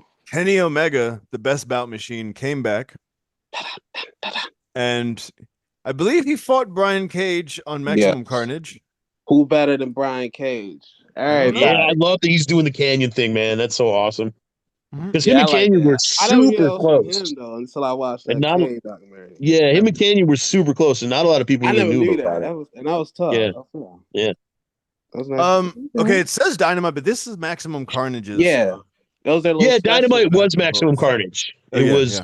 Yeah, that was. I just want to preface that when I talk about Maximum Carnage, it was the episode of Dynamite. So right, just like NXT does some of their pay-per-views as episodes, or I guess they're not Like New Year's pay-per-views Eve. because they're yeah, Like New Year's right. Eve. like New Year's Eve, yeah, exactly. So Kenny Omega and his return match, I believe, his first return match, defeated Brian Cage, the Machine. Why? I don't understand, but it was just to show that Don Callis has so many people to attack him. You know, Kyle Fletcher came out after, beat him up, and then Takeshita came out and assaulted him, and that brought out Will Ospreay. You know, to possibly set up Kenny Omega and Ospreay against Kyle Takeshita Fletcher and Fletcher. Takeshita. Yeah, exactly. Okay. Which would be a Cardinals, really a barbecue banger guy. of a match That would because be a banger. I ain't gonna lie. Ooh. 100% is just there's Wow. nothing that makes me want to care. Yeah. Okay. And I feel like, man, if you have a Brian Cage on your roster, like someone who can talk, someone who looks like Said the that, same someone with the thing. experience that he has, who's super athletic, he's Yeah. fighting for the freaking world title at the very least if Thank he's you. not winning it. This is the thing, right? Right. Makes no Since sense. you were That's since talking day about one. yeah, Just saying since you were that. talking about Lucha Underground, right? Brian Yeah. Cage looked like an absolute beast in Lucha Underground. Facts. That was the only reason I That put watched me on- Lucha Underground, because I Mhm. had heard about Brian Cage in LA and I was like, I want to see this dude. So I watched 2 episodes that I knew that he was on. And that's the only time I ever watched it. But yeah, Brian Cage is He's a beast. phenomenal. Like the guy is a freak athlete. Mhm. It makes no sense that he's losing to Kenny Omega in an opening match. In an opening match, exactly. Yeah, To makes no Not sense. only that, but he lost to ROH TV title to Yeah. Commander. Yeah, Like, bro, and Commander is mid, dude. I'm Well, sorry. he had 0 points in the into the Continental Classic. No, he had 0 yeah. points, three 'cause of and the- then right after that wins the title. It's wild. Yeah, he's Talk mid. about diminishing champions. The Hurt Syndicate defeats Mark Briscoe and the AEW Tag Team Champions, the Buried Private Party, who are one of my favorites from HOG because they had such amazing matches with the Young Bucks and with LAX and with the Lucha Bros, all of that stuff. But yeah, just black on black violence all day.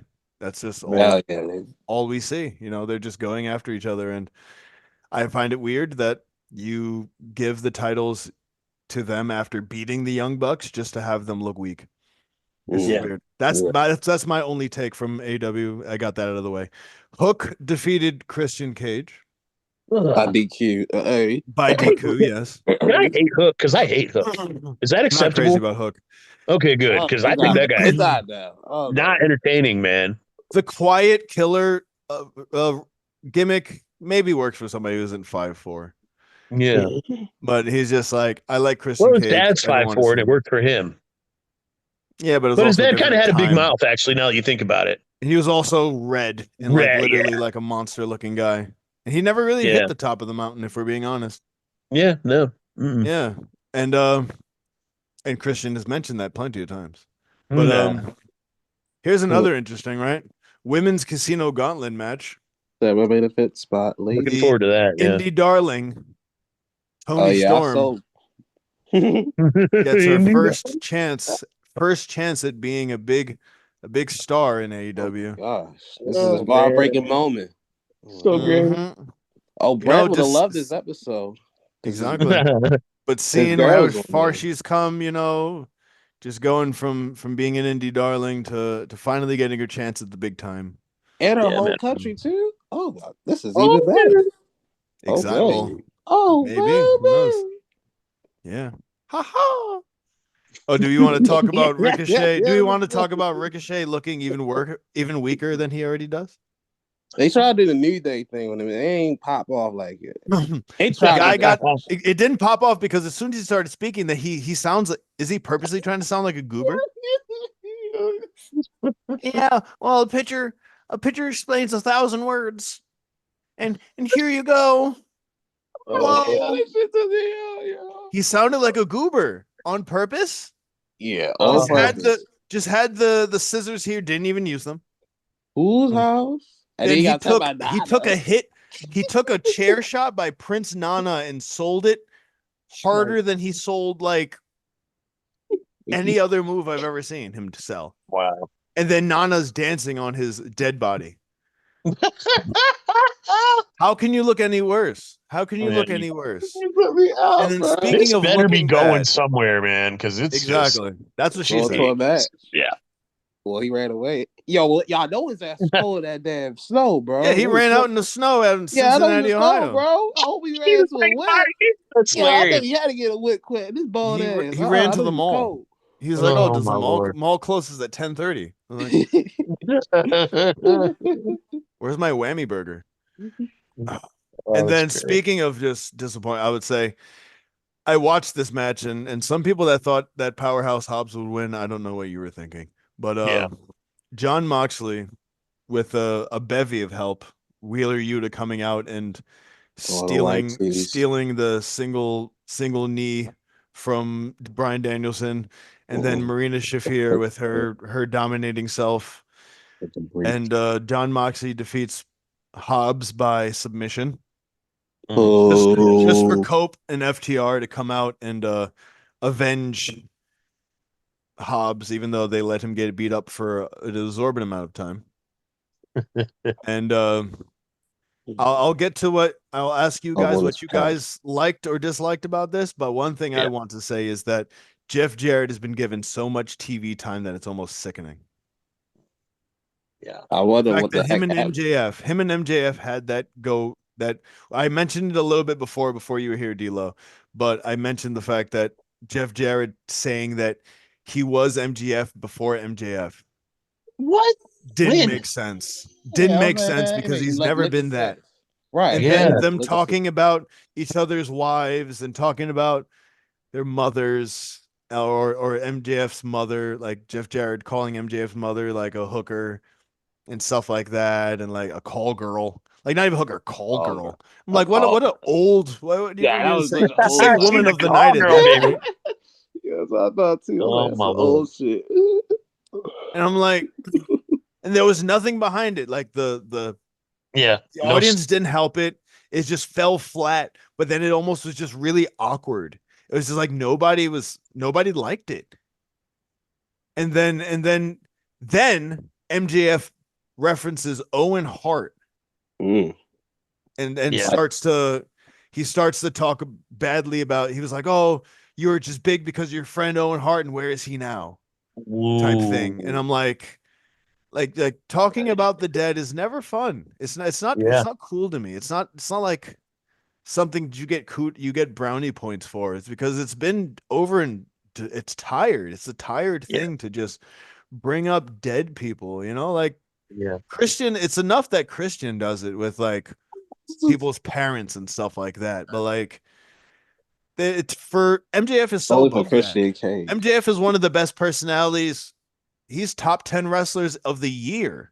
And you have him going and I can't say not to just copy what other people have been saying, but like the way they make it seem, is Jeff Jarrett gonna win?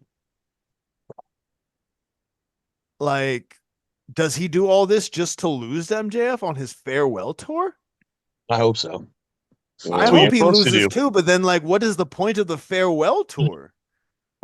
Is it going to elevate MJF? You can't elevate MJF. He's the top of the league already. Yeah. If you want to elevate MJF, have him go against Samoa Joe again. Right. Returning Samoa Joe instead of Samoa Joe going against Christian. Jeff Jarrett should be wrestling Yuta. And that's something I didn't mention, but Samoa Joe going against Christian, Samoa Joe, that was the biggest pop of the night. Right. Bigger than John Moxley in his hometown. Yeah. But Keith, what do you is there something that you wanted to speak about as far as like, is there anything they're doing right that you want to talk about? Or Yeah. Well, as far as the Powerhouse Hobbs thing goes, I don't think that people thought he was going to win, but like the kid looks like a champion, you know what I mean? And he's well spoken, and John Moxley's tired, so it would have been nice. It would have been nice. That's why I was like, did Powerhouse Hobbs win? Because it would have been nice, Lots of blood from the ear also. Weird. Of John Moxley. He's finding new places. Yeah, exactly. He bit his, which I thought it was like, if you want to get over, do something crazy like that, I suppose. But just to do that just to lose is absurd. So did Jeff Jarrett talk about Alicia? He didn't mention MJF's wife by name, but he did mention. Bro, so people who don't know Alicia's history, she has worked hard. Mm-hmm. That girl started her own YouTube channel where she went out and sought out interviews with very famous wrestlers and did an amazing job at it. And to discredit her like that is BS, dude. you could say whatever you want about Karen Jarrett. That chick did, you know, whatever. You know what I mean? Yeah, I mean, I'm not saying it's not love, but Alicia Tout she was respected, and yeah, for her to just be brought she's into a such a good random, interviewer. If you go watch some stuff that she did on her own, she is such a good interviewer. And like, come on, man, that's a bunch of crap. I remember people saying that like she only got the contract with AEW because of MJF, and I was like, you don't understand what this chick that's has weird. done. Like she made a name for herself in the wrestling world, which is very hard to do. she was a part of AEW. Yeah, yeah. So it's just, man, I don't know. She that's a low blow. It's messed up and it's stupid. It just doesn't. It's not even sensical. You know. Yeah, So it's weird. It also didn't sound organic coming from Jeff Jarrett. It sounded very forced. It sounded very just cringy. yeah, I and cringe when Jeff Jarrett's on anyway, but like right, specifically just the way they portrayed him, it was just ick. yeah, and Classless. like honestly, I don't know what Wheeler Yuta's mic skills are like, but Jeff Jarrett's aren't great. Maybe they put him with MJF because they were planning on giving them all this TV time. But if They there's had a to justify heel, it, yeah. yeah, but if there's a heel that you want to elevate, Wheeler Yuta's a stud, and he is the fall guy of the Black Riders or whatever the hell they're called, Yeah. Dark Riders. Death Riders. Yeah, the freaking Rough Riders, the White Riders Tea of the Compact Storm, Club. the White Tea Club, whatever the fuck they're called. Oh, sorry about the F word. Sorry, my bad. Riders of the Storm? What is this? Jim Yeah, Morrison? hey, why not? Um, Riders of but the yeah, Storm. Wheeler Yuta could have been elevated if you're looking to elevate somebody. MJF doesn't need this at all. Like, if anything, this is just it's exposing Jeff Jarrett and it's making MJF have to come down to his level. Because Jeff Jarrett sucks, dude. Precisely. That's People have been exactly saying that Jeff Jarrett sucks for a long time. If you look at other wrestlers, the amount of people who have said negative things about Jeff Jarrett's work is a much higher percentage than the ones who said positive things. And for a guy who's been a part of the business since he was 12, like a legitimate part of the business since he was 12 and raised in the business, that's sad. That's sad, dude. The guy had to start his own company to be a world champion. Well, no, yeah, right, yeah. No, he did have the world title in WCW, but yeah, even that was a gimmick. Sketch. Yeah, and him and Vince Russo are like best friends. So yeah. So D'Lo, I want you to say your piece, and then I want to mention a few matches that'll be coming up. Well, like events that are coming up just to watch. Well, when you told me that in the Max and Haas, it was disappointing. So I was like, "Cool." I ain't figured they was gonna lose, but when you said choke out, I was like, "And no hope." I thought he was gonna be able to face, but okay. Yeah, that Jared angle was weird. And Can coming out and like had to stop Jeff from going off on. And then MJF like putting her in a chokehold or something to like one of those, stop, shoot. I was like, and I held it for a minute too. And then Jeff was like, "You better fucking let her go." So what you gonna do? What you gonna do? And it's like, if I can mention also, Karen Jarrett looks better than a lot of the women on the roster. I'm not gonna lie. And Shane too. That lip filler is filled. Hey man, when you're rich, you can be almost 60 and freaking Is she look like you're 30. I was gonna say. Good job, Double J. But the Hurt Pistols. Are they going for who going for the tag titles? It's gonna be Lashley and Shelton or Shelton I would hate that. I would hate it. It would be such a horrible decision. Yeah, I'll be some weird stuff. So. Oh my goodness, it would be such a horrible decision to put the tag titles on MVP and Shelton Benjamin or Lashley and Shelton Benjamin. It would be so bad. Yeah. or less. There's got to be a way for them to.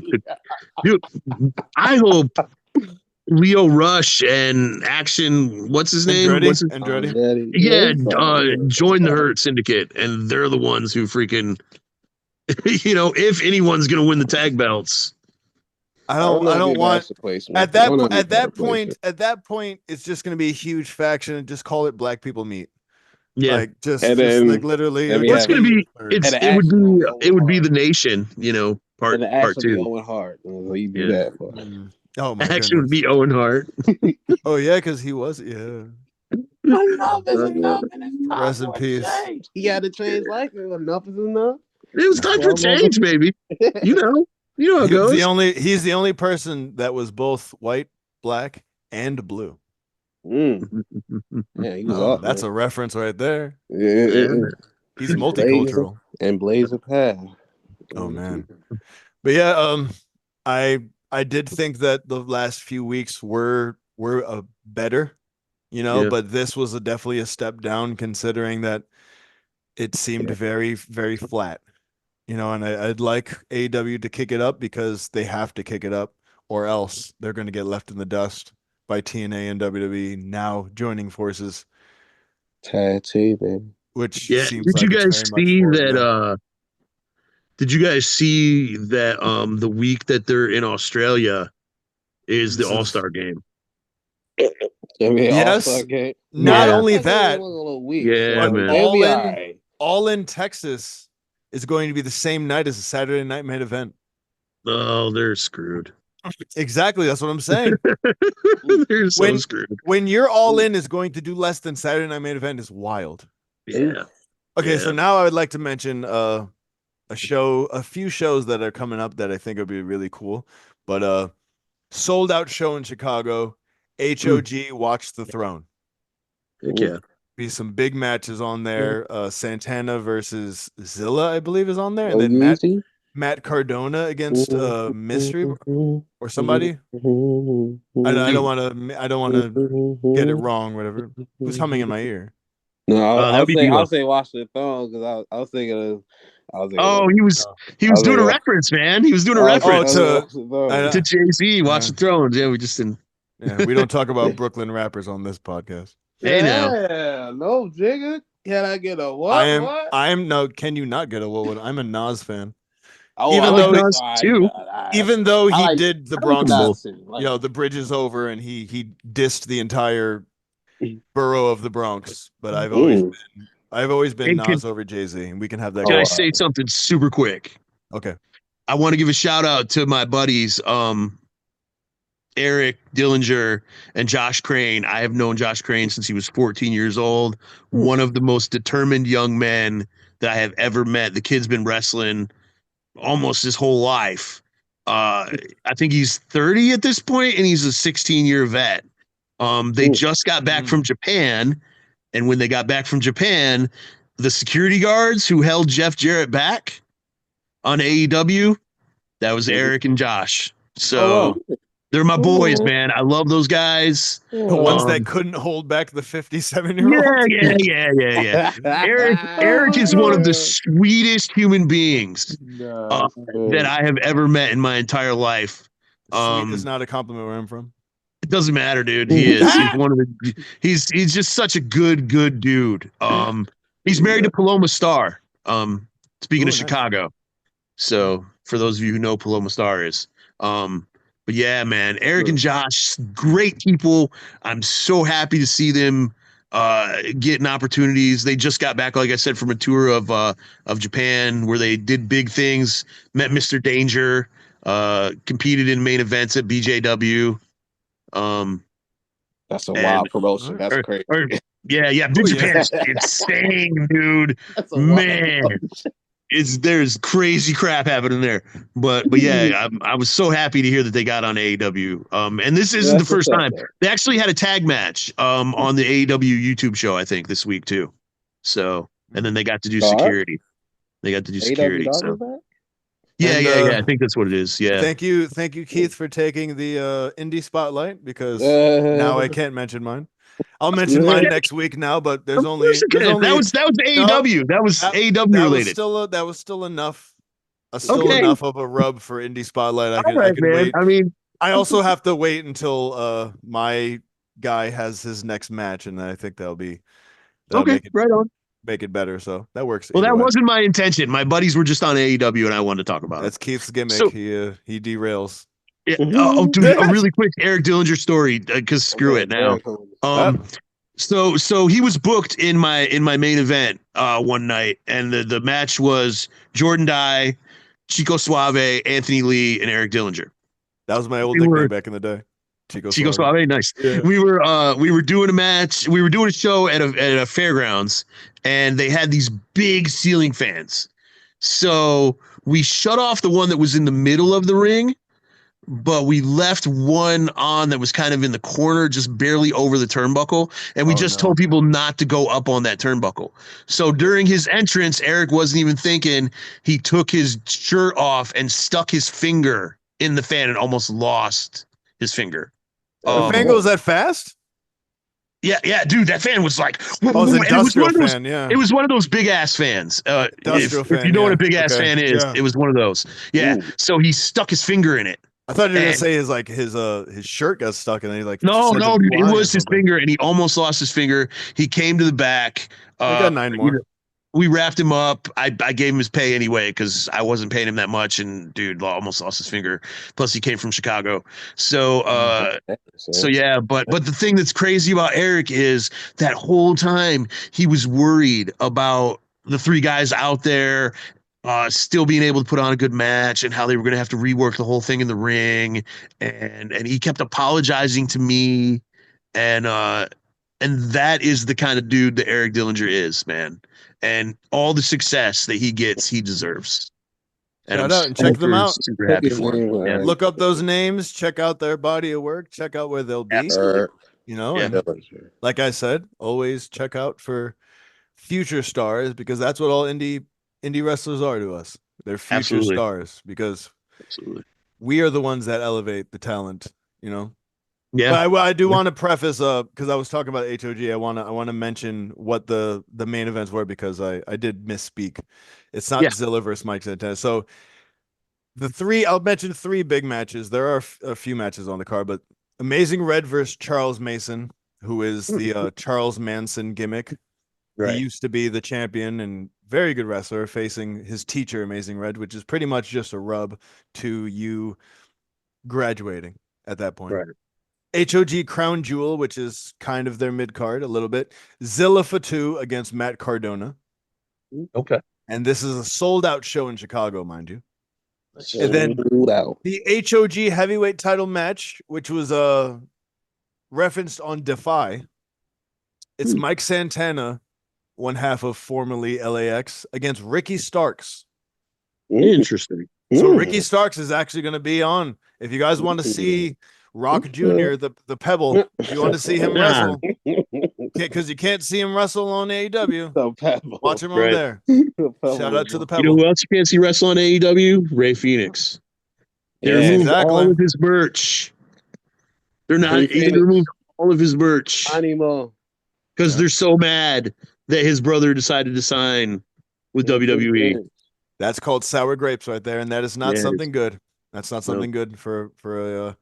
And I also wanted to mention, last year the People versus GCW was a very good card, and this year it's going to be really good. This year, just looking at it, but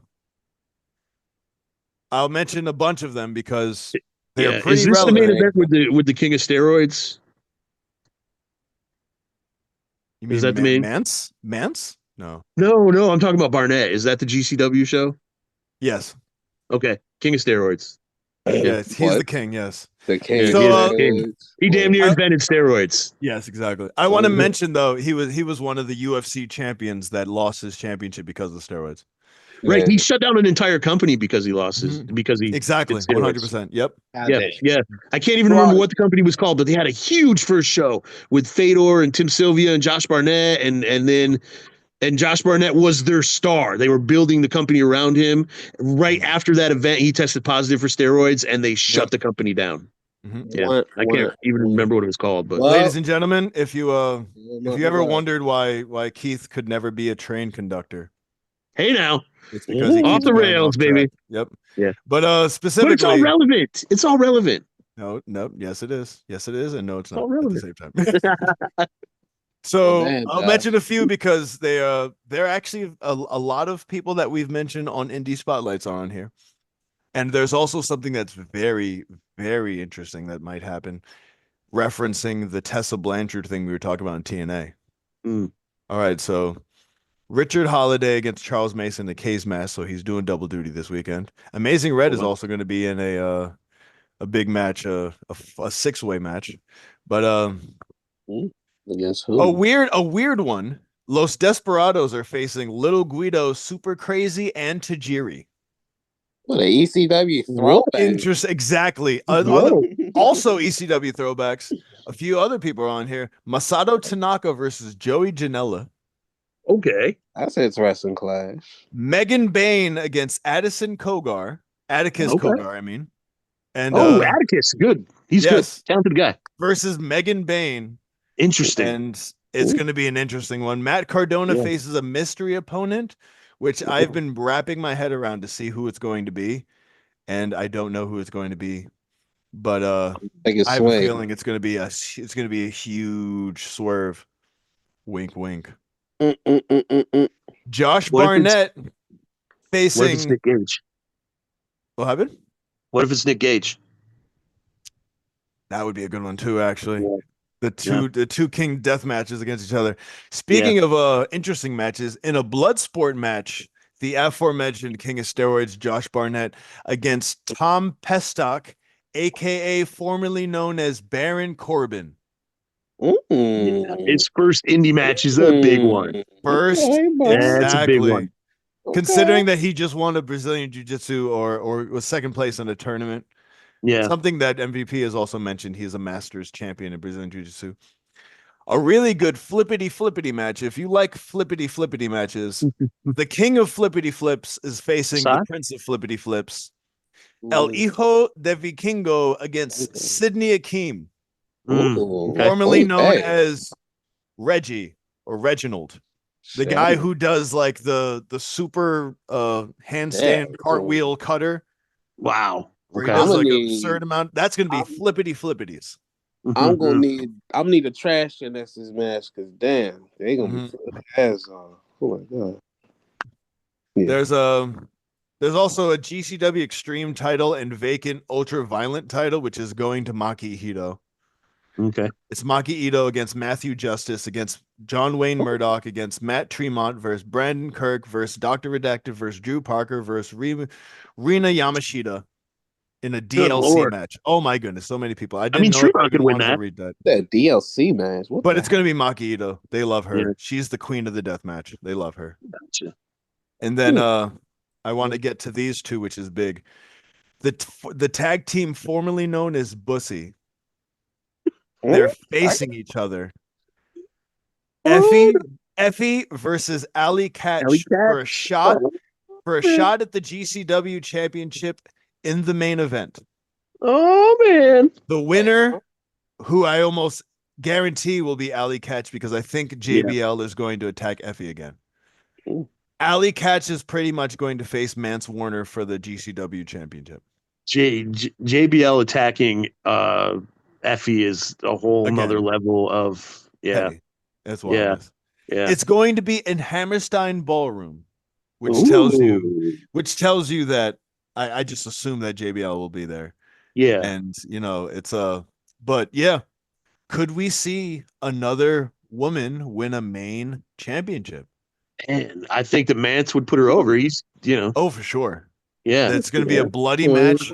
And they kind of came up together out here. So, I mean, they, they're familiar with each other. So it should be a lot of fun, man. Ali Catch is used to facing men in matches, obviously having been in a tag team with Effie, the aforementioned, her now opponent. So I think it's going to be absolutely a banger. And that's something that if you guys want to check it out, Sunday, at Hammerstein Ballroom, Yeah, man. and then HOG, which is also going Sunday. to be What no, time? actually that's tonight. HOG Oh, Mm. oh, in Chicago. Hey, so we've So been talking a lot about New York, which we always do. of course. Yeah, there was another thing that Brent probably didn't have enough time to put in the news, but for everybody who's out there in the New York area, Mhm. which I know that's a huge city, but I can't remember off the top of my head where it's at. Steven Spielberg is filming a movie with Emily Blunt in New York City, and they are looking for wrestling fans to appear as extras. It's a 10-hour day. You get paid $180. Um, Hmm.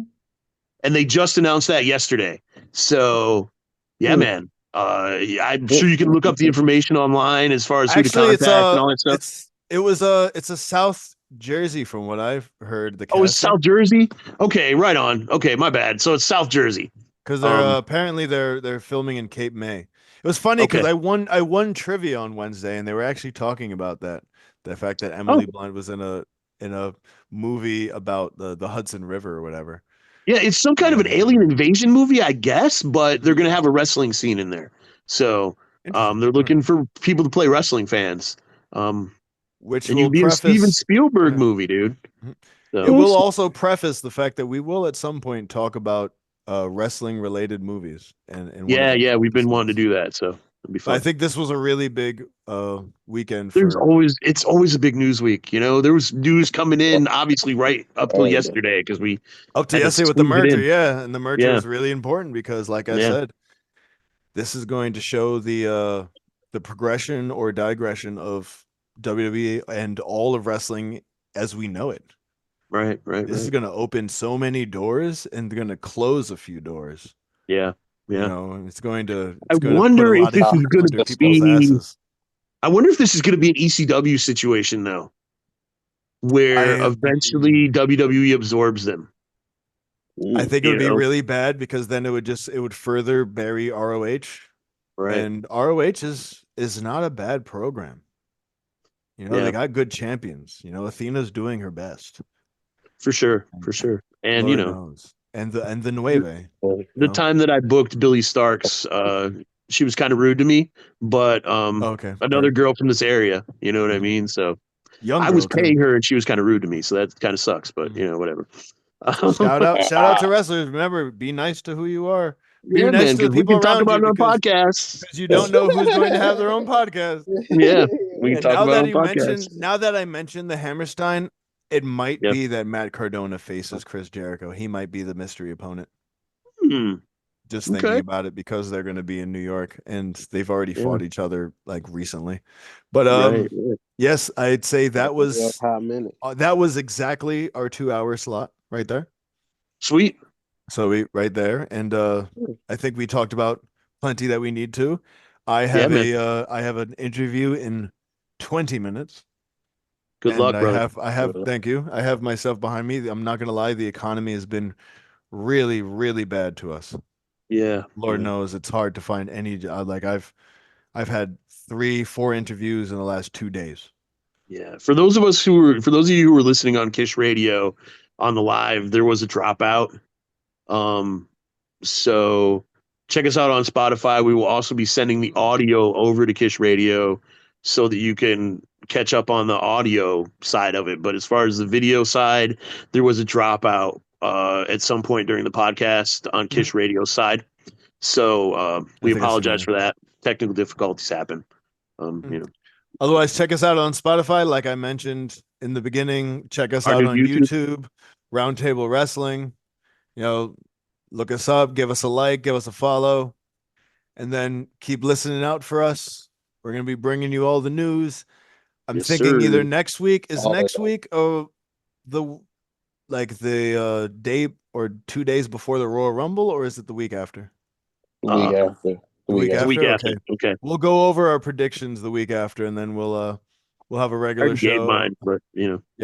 Well, Well, you I'm gotta do going our down 30 shot. I'm going down 1 to 30 on Yeah, mine. the And 30. then with this Really? I got with that. this TNA merger, That's a lot, dude. I'll try. I'll see what I oh, can I'll come up do it with. real fast. I'll do it real fast. If anything, Yeah. I'll just post a picture or something, but No, I just mean it'll be a lot for my brain to come up with 30. Like, there's so many possibilities. That's what I'm saying. Like, that's to the fun narrow thing it down about to it, 30 though. people. Yeah, It's like March Madness in a way. yeah. You know, it's I the always, only I time we always, can actually really fantasy book. I always vote for Syracuse to go to the finals. Syracuse. Ohio Yeah, State man. University. Yeah, I Ohio always pick By, Syracuse. That's by the tough. way, Monday is the Natty. It's Notre Dame versus Ohio State, the Ohio State University, because we trademarked the. Everybody look up for That's the that, most and then arrogant thing I ever heard of. playoffs. Well, then you're gonna hear another one because look out for the Commanders going to have a match Look out for against the the Ravens. first seed Lions. Look out for the Ravens. We're Look gonna out Hey, for the now. Ravens Field facing the Bills, the in battle of the Buffalo. MVPs. And Let's talking see. about sports that I actually watch, keep an eye on the Pistons, man. Pistons are over 500 for the first time in a Yeah, while. Cade Cunningham is doing his Heck best. yeah. Michael yes, sir. Beasley got me -6 points in my fantasy, so I'm going to drop him. Again. It Damn. happens, man. Otherwise, Well, at least from he ain't do like Anthony Simons. He went 0 for 9. Dude, oh my that god, freaking Warriors Minnesota game Yeah, the was Warriors, they nuts, held on that one. dude. They came. Oh we man, won. The that's basketball, baby. Like, we No, beat they wow. the was there for Warriors, like but 5 we only won minutes. by 1. But we were like Curry had more points in the first quarter than the Timberwolves Yeah, did, and it's yeah, amazing that that was they came back nuts, how they man. did. Yeah, he Yeah. mean lots of Yeah. that comeback. Sports is going to be wonderful this entire year, but this is probably the crux of it. We have basketball going, baseball starts up in a few months. You No, got October's the best hockey month. is going up. October, I think March is the best October's the best. because you got the Baseball, finals and you got March basketball, Madness too. And you know football. that. I hear Yeah. that. I hear that. Yeah. And hockey Well, too. You get all four sports. the one thing you don't have to wait for is that wrestling is hot all year round. You're around, baby. Yeah. All year, so you don't got to worry about an 365. off season. There is no off season in pro wrestling. Never. They go all year round, Yes, and sir. they're entertaining us and making our days better. And I hope we made your days just a little bit better as well. From I myself, Pablo Aquino, D'Lo, David Logan, and Keith the Wildman Miller. We are Roundtable Wrestling, and for those that aren't here right now, Brent the Nightmare Ward, Chad Big Ton Vandermark, and Johnny the Bostonian. And shout out to Jay Sizzle and Kids Radio. Otherwise, And Tyler Martin and Emmy Studios. And Tyler Martin doing his very best to make sure we look good. And I'll keep going to the gym twice a day to make sure I keep looking good for you. Oh, yeah. Otherwise, signing out. I got an interview to go to. Otherwise, peace out. You enjoy, and blessings to all.